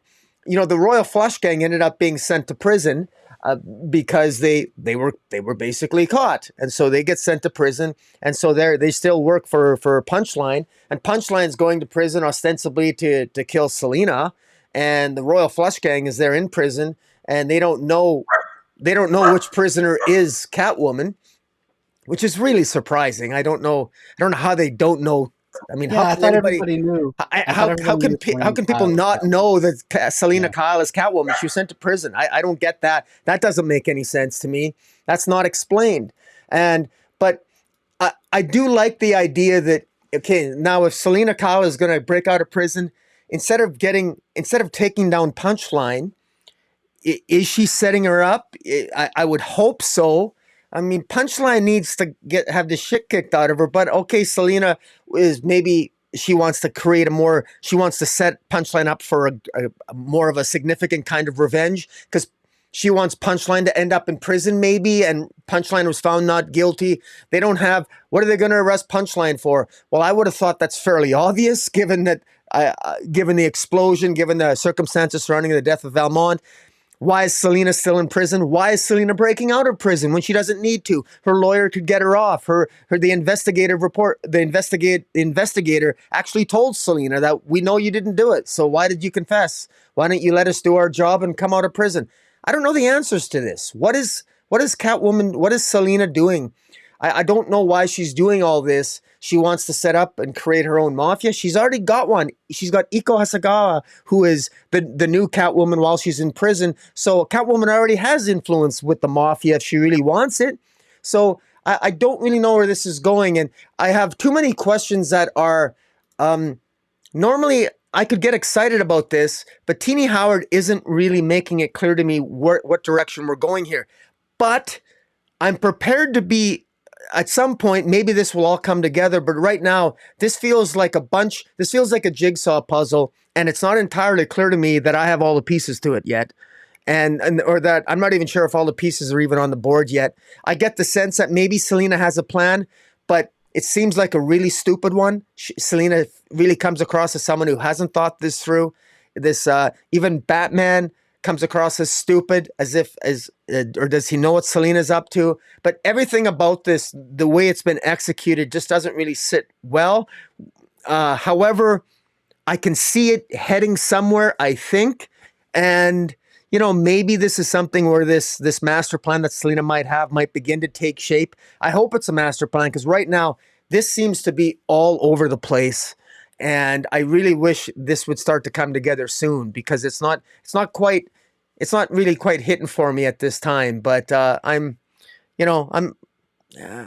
prepared to give it the benefit of the doubt. It's definitely better than Joelle Jones on Catwoman, I'll tell you that.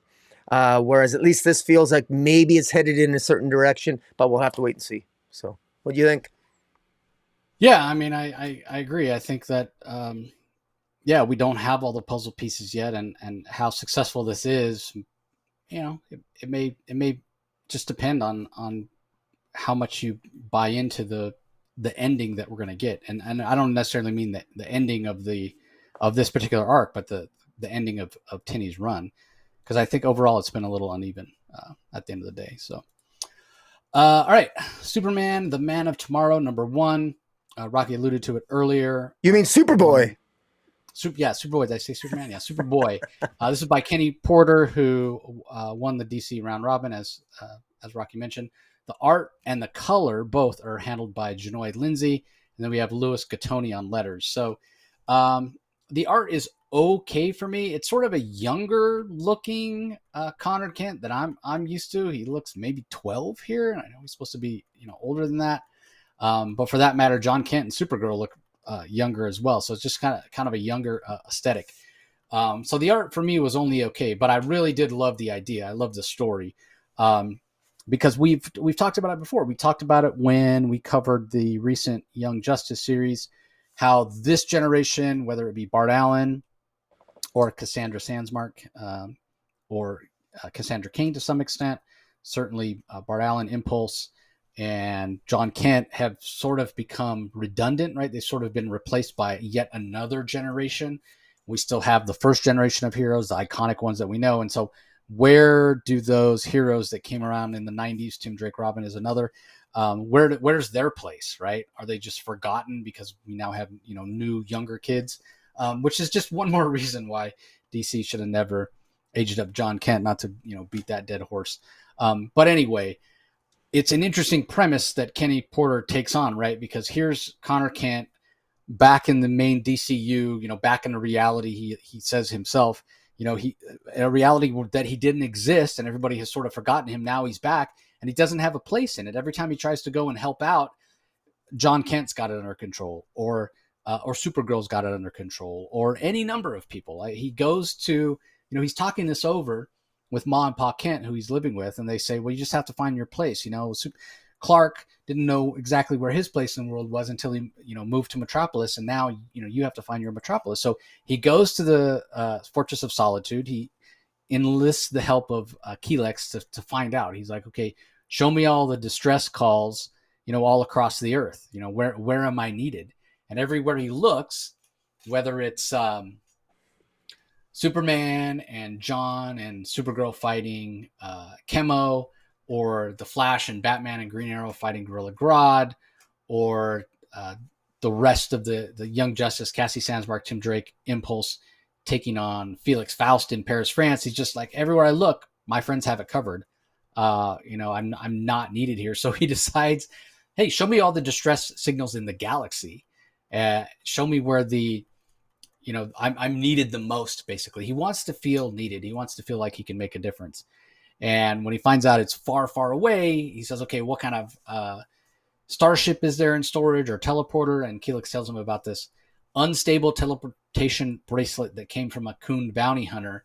and he says how unstable, it's highly unstable, and that's not what Connor hears. Right? He's like, oh, perfect. That means no one will miss it if I take it. Right? It's too dangerous to be used. Right? So nobody will miss it. I'm happy to take ownership of it, and he teleports himself off to this planet where the Dominators are attacking and takes them on, and come to find out these Dominators are more powerful than he possibly expected, because these Dominators have been taking DNA and genetic material from different superpowered beings all across the galaxy, and splicing them together to make these really powerful villains that Connor has to fight. And he's being overwhelmed when all of a sudden, because he's not willing to use lethal force because he's Connor Kent, when all of a sudden these genetic clones that the Dominators, these superpowered genetic clones that the Dominators built, are all taken out by somebody willing to use lethal force. And we find out on the last page, or next to last page, that this team that's willing to use lethal force are called the Cosmeteers. So it's a new hero group. Speculator alert, I guess, if you want to pick it up here. I guess would be considered a cameo because they just appear on the final page. But who they are and what their abilities are, I guess we'll find out next issue. But I like the idea of taking Connor off of Earth, where he is a bit redundant. I mean, he's not wrong to feel that way, and putting him out in the larger galaxy to fight some intergalactic threats. So yeah, it's a fantastic job. I think the art shows best in its color work. The color work is really, really good. The line work at times is pretty solid. It's pretty solid throughout, I should say. The backgrounds probably at times are what feels a little unfinished, if you will. Which, I suppose is okay. That's probably the look they're going for. But a lot of times the backgrounds seem out of focus, or like they're these digital watercolors. It's just not the type of backgrounds that I enjoy, basically. But overall, it's an intriguing start. I enjoyed the story. I enjoyed the scripting from Kenny Porter. He did the DC Mech series that we covered recently, and this certainly starts off stronger than that did. So what do you think? Yeah, it's impressive. Kenny Porter's done a good job here. It was hard for us to judge DC Mac, even though we kind of enjoyed that series. We never. It's not like we never did a deep dive into the plotting and the scripting of DC Mac, because it was just kind of like DC Transformers, right? But it did seem like a lot of fun. This is one where this is more of a test for Kenny Porter's knowledge of the DC universe, and he understands Connor Kent. I like his use of the cloning technology, the fact that the Connor Kent decides to go to a planet that's being invaded by basically a dominator is controlling things, and is sort of like the general, and the dominator is using cloning technology, and of course that attracts the dominator's attracted to Connor Kent, because he's obviously a clone of Superman and Lex Luthor, and so there is obviously they have an interest in that. So right away we got ties into Connor Kent's past, and for those of us that know something about Connor Kent's past, we get those little implied references back, and it's good to see. And there's a lot of action here. There's a lot of action. I really like the color work, and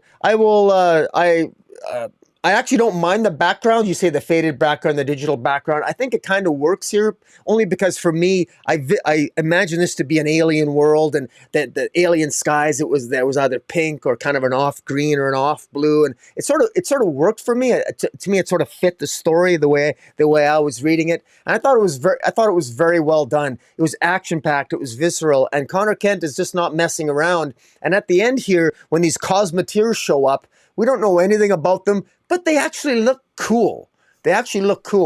One looks to be the same race as one of the Green Lanterns, whose name eludes me. And I'm not sure if these Cosmeteers are good guys or bad guys. Are they going to be future good guys, future bad? I don't know. But I love the name Cosmeteers. I don't know if that name's ever been used before.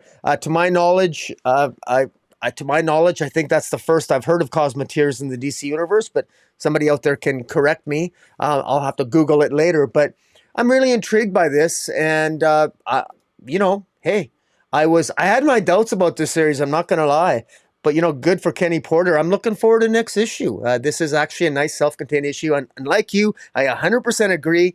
Get him off Earth, get him away from the other members of the Superman family, let him out of his own adventures, and let's have some fun. And so this pulled me in. A pleasant, one of the most pleasant surprises this week by far. Yeah, I mean, I never read his solo series. I was so surprised when he became this beloved character in the hands of Jeff Johns.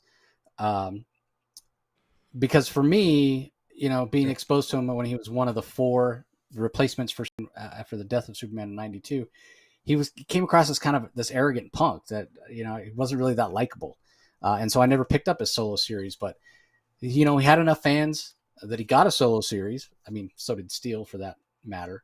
And then obviously the other two ended up being bad guys, Eradicator and Hank Henshaw, but Cyborg Superman. But anyway, yeah, it was, I think, really in the hands of Jeff Johns, making him a member of the Teen Titans, where he really became beloved. But yeah, he doesn't really have a spot on Earth. So take him off Earth and give fans of Connor Kent, a chance to see him do his thing. Yeah. All right. Up next, we have Flash 797 as we head towards Jeremy Adams' final issue with 800. He is the writer. We have art by Serge Acuna for pages 1 through 14 and Tom Derenick for pages 15 through 20. Colors by Matt Herms and Peter Pantazis. Letters by Dave Sharp. This story takes place during the end of the Flash 2022 annual. That's the annual where Linda is sharing her romance novel that she wrote with Wally as they go on a date. And we know that Ace, or Wallace West, was charged with babysitting the twins. And now we find out exactly what happened that night, where he was babysitting the twins along with Maxine Baker, Buddy Baker's daughter, Animal Man's daughter, were kidnapped, I guess you'd say, taken to another dimension by these evil kids. This guy named Knives calls him. He's there to put the end of the Super Kids. Knives Maroney. Yeah, Knives Maroney, this evil guy who has found this piece of something called the Eternity Mine, which allows him to basically, it's almost like an Ex Deus Machina device, right? Like a machine that, a genie lamp, if you will, where he can just wish for anything and it gives him that. And he's got his own supervillain team: Dr. Nightmare, Reverse Grodd, who seems to be a mashup of Reverse Flash and Gorilla Grodd, Mineral Man, who seems to be sort of a mineral version of Animal Man, and then Foul Play, who's like an evil version of Fair Play, Mr. Terrific, and then Heatwave Jr., for lack of a better term, looks like a live wire, this like flame electrical type super villainous. So he brings, and supposedly there are hints in the story, and again, I'm sure Jeremy Adams has this all fleshed out in his head, that these three, the twins and Maxine Baker, are going to become a member of a team called the Super Kids in the future, and they're going to put a stop to Knives Maroney and his villainous band. And there's going to be 7 of them, because Knives basically pulls these 3 in, and one of the other members says, well, wait, I thought there were 7 of them that we're going to take out. And Knives is like, well, that's the point, right? We take them out when there's only 3 of them, and then we don't have to deal with all 7. So again, hints to the future. So they're vastly outnumbered and about to be attacked, when all of a sudden, who shows up? The Super Sons. And when I say Super Sons, I don't mean Damian and John as we know them now. I mean the Super Sons, right? Like the beloved younger version of John Kent, younger Damian, John, where he's still wearing the sweatshirt and the blue jeans as his costume and tennis shoes. And they team up, and along with Wallace, who then enlists the aid of Mr. Terrific, because he's like, man, I'm supposed to be babysitting. These kids disappeared. Wally's going to kill me. So Mr. Terrific is able to find where the 3 missing kids are in the multiverse, and sends Kid Flash after them, and they all team up. And to make a long story short, they end up defeating these villains and sending them back to wherever they belong. And then themselves return home, realizing, oh wait, we probably shouldn't have left that really powerful artifact, that piece of the Eternity Mine, behind. But by the time they realize it, it's too late.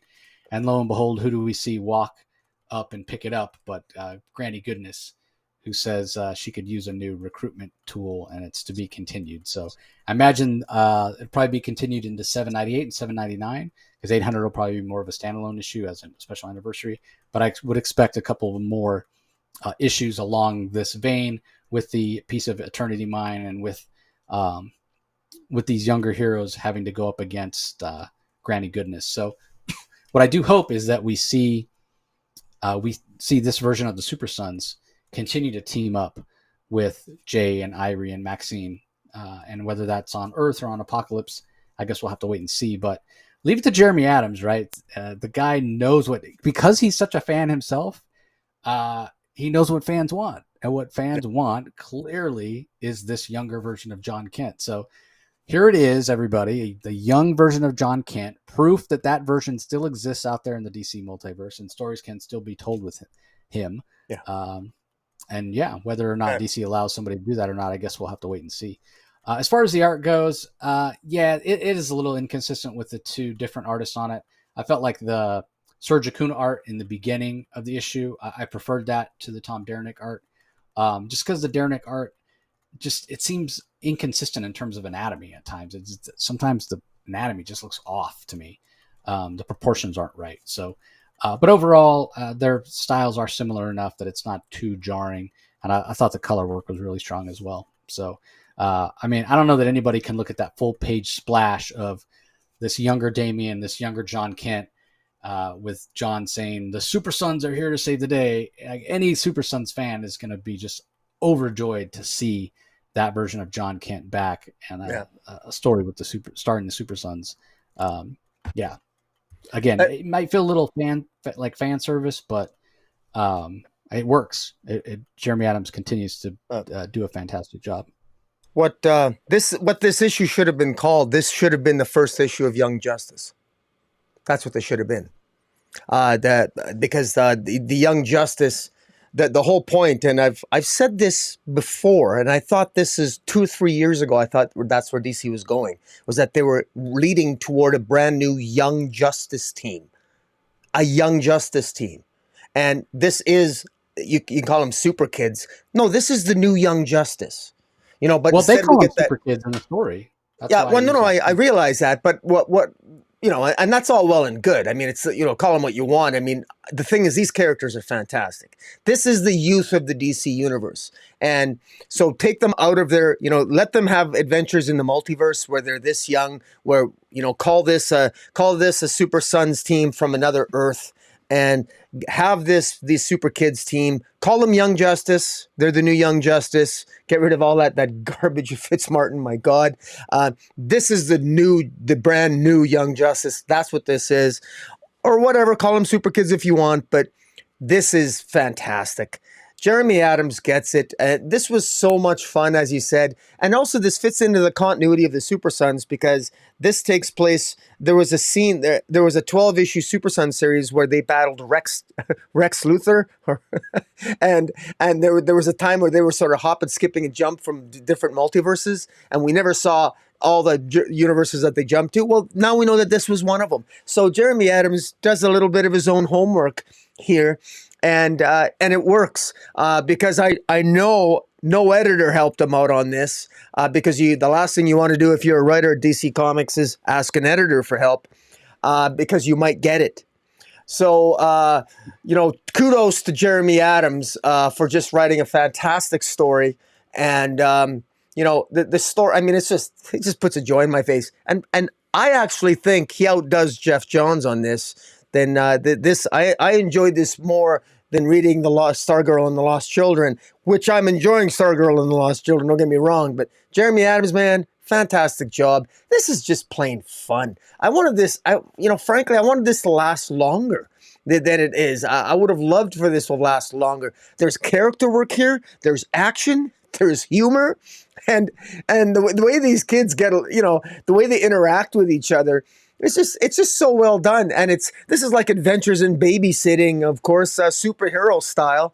And it just works. It just works. And Granny Goodness at the end here, my God, I can't wait for the sequel, but when are we going to get one? Or is it going to be next issue? I don't know. But even the way they coordinate at the end, where they come up with a plan, working at super speed, where the minute that the Eternity Mine is activated by the bad guy whose name, what's his name again? Knives Mahoney there or whatever. He activates the Eternity Mine, and that's when all the super speedsters they all make a super wish. They all make a wish before Knives can make his wish. It's just funny. It's well done, and that just puts a smile on your face. And so, hey, uh, yeah, well done, Jeremy. Well done. I mean, give this guy another title. Call it Super Kids, and let's have some fun. Yeah, I agree 100%. Okay, Batgirls, we're up to issue number 17. Just a couple issues left. It ends with 19. So, how it's all going to play out remains to be seen. We're still in this portion of Gotham called the Hills. Throughout, the writers Becky Cloonan and Michael W. Conrad have leaned into that. They make references to Burnside, another famous, recently made famous portion of Gotham City in a recent Batgirls run. Robbie Rodriguez handles the art, Rico Renzi on colors, Becca Carey on letters here. So yeah, as I mentioned, Grace O'Halloran shows up as they continue to kind of lean into the ideas that they have throughout. Again, like several of the issues that we had this week, very much a talking heads issue, very much a setup issue. A sniper there's a bit of a block party, and a sniper takes out or is shooting at members of the community as they're out celebrating. The Batgirls in their civilian guise, along with the help of some others, managed to get everybody under cover, all except for Grace O'Halloran's longtime cameraman. He's critically injured.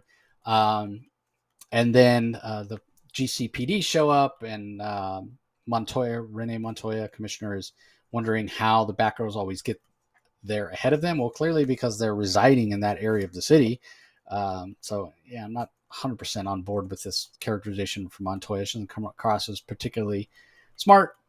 But anyway, who this sniper might be and what he's after, all that is very much up in the air. So, again, bit of a setup issue. Honestly, not much happened. For me, it felt like it dragged a little bit. And I've never been a fan of Robbie Rodriguez's art. It's just way too muddy for my taste. It's not clean by any shape or form.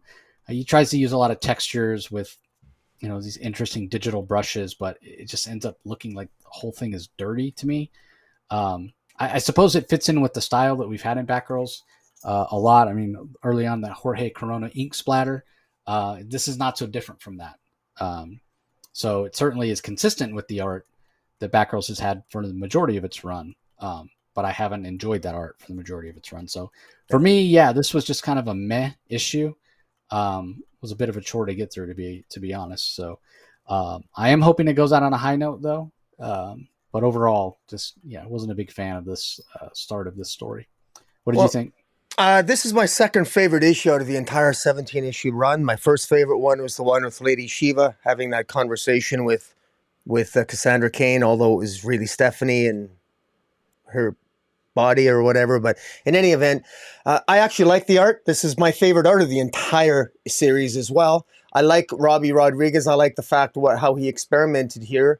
I think it works very well. It's funny. They actually look like adults. Stephanie Brown and Cassandra Cain actually look like adults. They look actually like older teenagers having fun.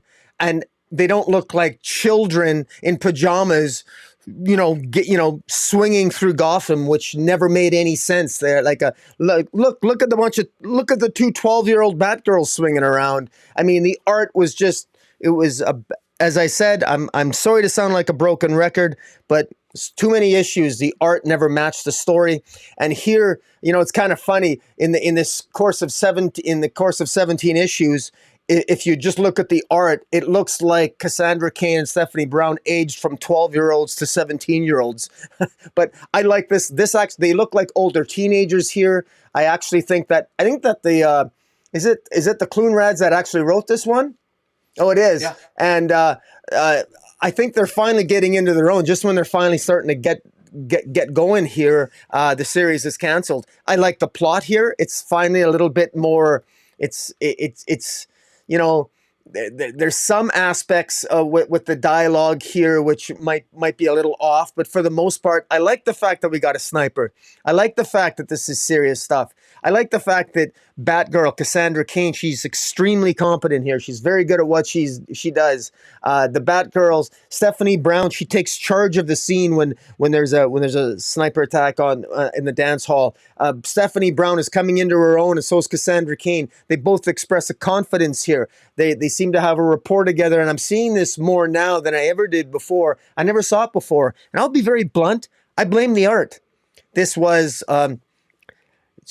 again. I'm a broken record again. I'm sorry, but man, I'm trying to think of an example where there's been such a disastrous combination of artist and writer. It just never worked here. But I think this is the first issue where I thought the art finally was up to task, at least on par with the story. I think Stephanie Brown even looks, God forbid, she actually looks kind of like young and sexy here. Oh my God, is that allowed? It's very well done. Even Grace O'Halloran, even her, she seems to be, she seems more adult. Like I just like the art. I feel more vested in this story than in any of the previous ones, and I'm actually curious as to know who is this sniper. Why do they want to take down the Batgirls? I even like the fact that other gang members of this area of Gotham City, they care about Gotham City and they want to use guns. They want to use guns because to protect themselves against the snipers. And there's even an implied message about gun ownership and gun violence, and there's even but not done in a forced way. I thought this was very well done, and even some of the pages with the art, I love with the showing the sniper where he's got Stephanie Brown in his or her sights. We don't know who the sniper is, and at the end there does seem to be a situation where there's a bullet teased for each Batgirl, which would be obviously including Barbara Gordon in that, I would imagine. So I actually enjoyed this. My second favorite Batgirls run since the run began, and sadly it's near the end of its run. But I suppose it's better late than never. Yeah, I guess. All right, on to the last book we're going to talk about in detail. Wonder Woman number 798, also counting down to an 800th issue. Also written by Becky Cloonan and Michael W. Conrad. We get art here from Aman K. Nahalapin. Colors by Tamara Bonvillain, letters by Pat Broso. You mentioned enjoying this more than you have a lot of previous Wonder Woman issues. So what are your thoughts? Yeah, I'm just waiting for for the pages to pop up here. Not a big fan of the variant covers, frankly, although there is one with Mary Marvel in the background that I like. I'm not sure who the artist is. I'm showing it on the screen here. But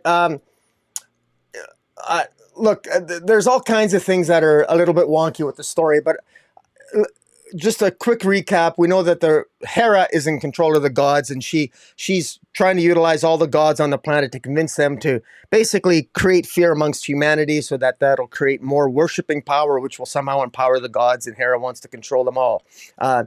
There's been a mysterious figure in black that's been helping Wonder Woman from the beginning and also interacting with the Amazons and Themyscira and, through Queen Nubia and the Amazons, and that's revealed to be Ares.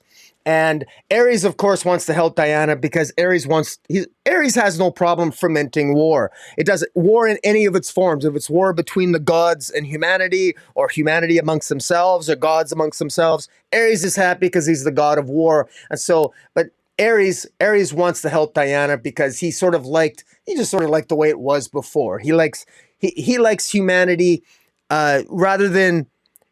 I'm assuming Ares gets his power not so much from worship, but simply from the act of war itself. And so Ares has a vested interest to see to it that Hera is defeated here. So he wants to join on the side of Wonder Woman here. Now, Hera attacks, and there's this big battle between Hera and Wonder Woman, and they just go, Hera just goes full bore on Wonder Woman, and ultimately Hera does defeat Wonder Woman. She defeats Wonder Woman. They basically give each other speeches, Hera, sort of dialogue back and forth, not really revealing all that much. Hera, this is not a sophisticated plan. This has not been a well-plotted series. Her plan literally would appear to be just attack the world, and mysteriously the Teen Titans are missing, the Justice League are missing. This is really just taking place with Wonder Woman and the gods, with Shazam and Mary Marvel. Wonder Woman gets defeated, but the reason why I'm not going to rant too much this week on it is because I think perhaps one of the more interesting aspects about it, I could criticize it, but I'm going to choose to be interested and intrigued by it, is this notion of Mary Marvel giving her powers of Shazam to Wonder Woman. And that's what she does. Wonder Woman is defeated and is about to be killed by Hera, but Mary Marvel shows up and touches the forehead of Wonder Woman, transferring the power of Shazam into Wonder Woman. And it looks, at first it looks really odd. She glows yellow, and then, cue Mary Marvel giving a speech and Hera giving a speech, and Atlantiades showing up talking to Steve Trevor out of the blue. Most people reading this won't know who Atlantiades is, because how many people read Wonder Woman? Atlantiades is a character, is the daughter of Aphrodite, but Atlantiades shows up. It's a he, she, it's a sort of a trans, she is both male and female. Atlantiades being the daughter of Aphrodite, the goddess of love. Atlantiades is both genders. And in any event, she talks to Steve Trevor, and she brings Trevor to safety. And Wonder Woman is transformed into sort of like, I don't know, I guess she's Wonder Woman, Wonder Shazam, whatever it is, and she's powered up. There's a pretty cool suit. Somebody called Todd McFarlane. We got our future Todd McFarlane action figure here, Wonder Woman with the powers of Shazam. That's kind of cool. And the battle that's really how the series ends, with Wonder Woman about to attack Hera. And that leads in sort of the backup, where at some point in this, between Wonder Woman battling Hera, the backup is just Wonder Woman gifting Mary Marvel with a gift from the Amazons, so that Mary Marvel's not completely powerless, even though Mary Bromfield, who is no longer Mary Marvel because she gave Wonder Woman her powers of Shazam, Wonder Woman gifts her with sort of like a tiara and some shoes and some gauntlets. So she's got the power of flight, the power of flight, probably some intelligence and some strength as well. So Mary Bromfield does have some powers at the end of this, but just not the powers of Shazam. Although, spoiler alert, this ends with Mary Bromfield. The next chapter of this story is very interesting, and fans of the Shazam family and fans of Mary Marvel will want to keep an eye on this issue and in the issue that follows. So I'm intrigued by this. It's a terrible Wonder Woman issue, but it is a good issue, I think, potentially for what it holds for the future of Mary Marvel. So that's all. I'll leave it at that.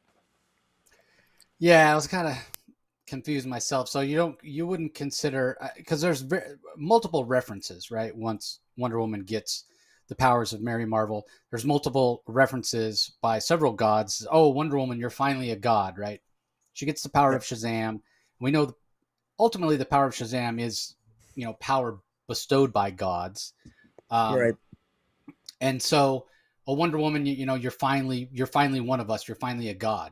Well, nobody ever, to my knowledge, ever has called Shazam a god or Mary Marvel a god.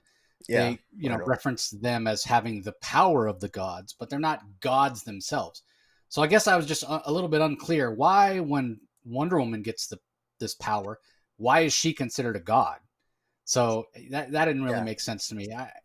I mean, for the most agree. part, for the most part, we haven't been super enthused, I guess you'd say, about the state of this Wonder Woman series, right? It hasn't been that good. And so it's been a little better when we've come to this Lazarus Planet Revenge of the Gods, G. Willow Wilson getting involved. And, I alluded to it before. Well, maybe it's because, we're finally sensing that the end is in sight. And so that allows us to, enjoy it a little bit more. I don't know. But this particular issue for me felt like a step back, because it just felt so unfocused in a lot of ways. And I just couldn't get past that seemingly minor point of why is she a god and Mary Marvel, when she has those powers, is not a god? Like, that just didn't make sense to me. Yeah. And you're right, it does, Yeah. perhaps portend a new future and a different take on Mary Bromfield and who she is. Um, but I don't particularly, if this is who she is, if Wonder Woman is going to maintain those powers, and Mary Marvel's not going to have them, and she's simply going to be a mortal that has powers bestowed on her by these Amazonian artifacts that she has, that's not as interesting to me as Mary Marvel as a Shazam character. So yeah, I'm not really interested in reading about that version of Mary Yeah. Marvel. I kind Well, of like where she's at right yeah. now. Well, I won't spoil anything. I have read the final chapter of Revenge of the Gods, and I think there's a little bit of a cool factor with with uh, with Mary Marvel, but we'll have to wait and see. I'm not I'm not sure if everybody would agree with me on that. So, uh, okay, let me see here. Oh, let me see. Sorry, Jace is not. Okay, there you go. Yeah, Yeah, not sure what lost that you there was. A for a bit of second. internet But flicker, in any if you will. event, the fate of Mary Marvel is still going to be Mary Marvel, but the source of her powers is going to be different at the close, and I'll just leave it at that. And well, I'm going to have a rant when we review the next chapter of this, but I'm trying to stay positive. I'm trying to stay positive because overall this was a better week for DC than we've had, I think, in weeks past. So I figured I've ranted enough about Wonder Woman. I don't want to sound like I'm trying to focus on the positive. So give me some credit. No, 100%, 100%, and things have been looking up recently. Yeah. Um, yeah, I mean, from I mean, look where we were, right? With how disappointed we all were in Future State. I mean, it almost physically hurts me when I think about Future State. Thinking about how I went all in on it. I bought so many variant covers. I mean, I just have a stack 2 feet high, probably Yeah. closer to 3 feet high, of Future State stuff because I bought almost every cover. Spent a lot of money on that, and it was dreck. I'm sorry. For the most part, it was not good. So from there to Infinite Frontier, where we were promised certain things and didn't necessarily feel like it delivered, with Infinite Crisis and what have you, to this new Dawn of DC, which the new publishing initiative, and we're hoping for the best. Well, here's the thing: Dawn of DC, I'd say so far what we've had of it, it doesn't feel cohesive. It doesn't feel coherent in terms of a shared universe, which is what we love so much about DC. Mm-hmm. But at least the individual stories seem to be pretty good. Well, And that kind of leads me to my last point I'll make about Wonder Woman here before we pick our favorite DC books of the week, which is, we know that Wonder Woman is not going to maintain these powers of Shazam uh, indefinitely, because we know in the Tom King run that's coming up later this year, I think it starts in September, she doesn't have those powers. So whether Mary Marvel gets them back or whether it's just Billy Batson is no longer sharing them, I guess remains to be seen, because we have a Mark Waid Shazam series coming. yeah. So we'll see how that all plays out. But Yeah. Now, with that being said, before we yeah, go get ahead. into the pick of the week, I just want to say that when you talk about Dawn of the DCU, I do want to make a quick reference to Night Terrors coming out. And I think the idea with Night Terrors is that with this big event, in this new villain Insomnia, that it ends up that the Trinity, Wonder Woman, Batman, Superman, discovering the justice in the Hall of Justice, ends up showing all the heroes.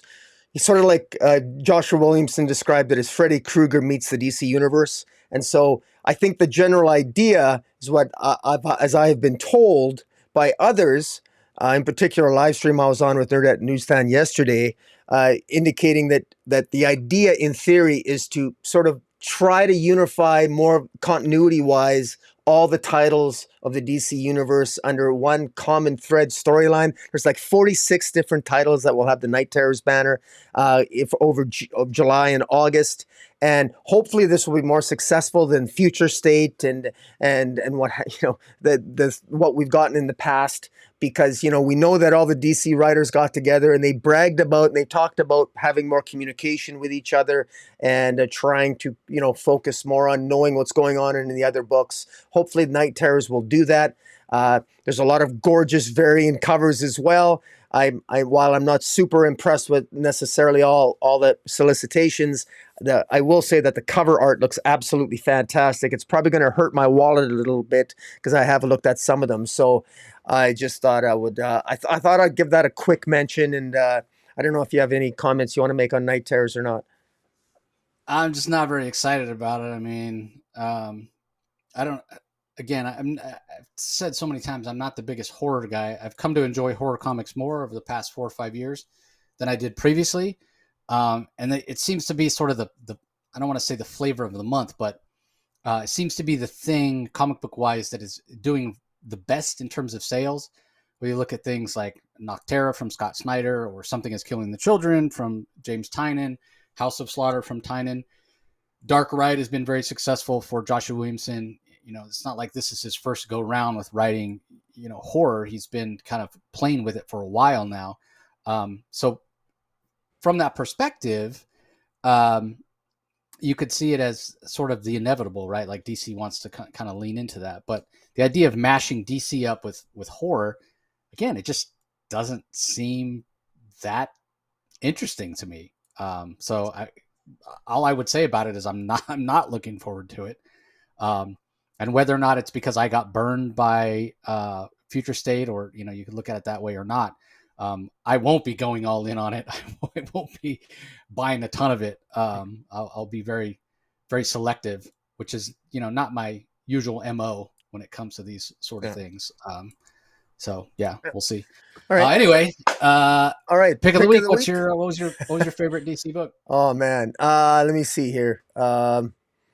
This is a tough one for me. My pick of the week, I think I'm gonna have to go with. I'm gonna go with Deceased. I'm gonna go with Deceased for my pick of the week. Yeah, I'll go with Deceased. There's a lot of good titles, but I'll go with Deceased. What about yourself? Yeah, this is another one of those times I'm compelled. Usually we don't like to pick the same book, like to spice it up. But for me, Deceased was head and shoulders above everything. And there was a lot of great stuff. I mean, Flash was fantastic. The latest issue of Superman was great. Superboy, Man of Tomorrow, started off on a really high note. But yeah, I can't pick anything but Deceased. I mean, I was in the airport with tears coming out of my eyes. I got to pick it, Yeah. I was sitting there, I laughed out loud at the Ares as the stalker of war rather than the god of war. That Yeah. line from Lobo was just hilarious. And then, 4 or 5 pages later, I got, the heartstrings being tugged, and I got tears coming out of my eyes. And all I could think was, damn you, Tom Taylor. Damn you. You got me tearing up in the airport. So yeah, it was just fantastic. So I couldn't in good conscience pick anything else. So, all right, that's going to do it for this episode. Anything else you want to share with everybody, Rocky? No, just happy reading. Enjoy your comics this week, and then we'll, I don't have anything else planned for the rest of the week. I'm too busy. But you got anything planned this week? Yeah, it's hard to say. I mean, I was really hoping this year things would slow down at my day job and I'd be able to get out more content. But the only thing we've been consistently putting out is this DC Spotlight, so thank God for that. But yeah, hoping to get back on track, do more interviews, but just trying to find the time. So anyways, everybody, if you do want to hear those interviews when they do come out, be sure you're subscribed to the Comic Source on wherever you get your podcast. Conversely, if you check us out regularly on the audio only, head over to YouTube and subscribe to Rocky's channel. There's plenty of back matter there, plenty of other spotlights that Rocky and I have done on various things, plenty of content he's done on his own, whether it's on the collectible side or the actual story side of comics. So go check it out, Comic Space Boom ! On YouTube. Once you get there, you know what to do. Ring the notification bell, like this video, leave comments below, and be sure and subscribe so you don't miss any episodes. So that's going to do it.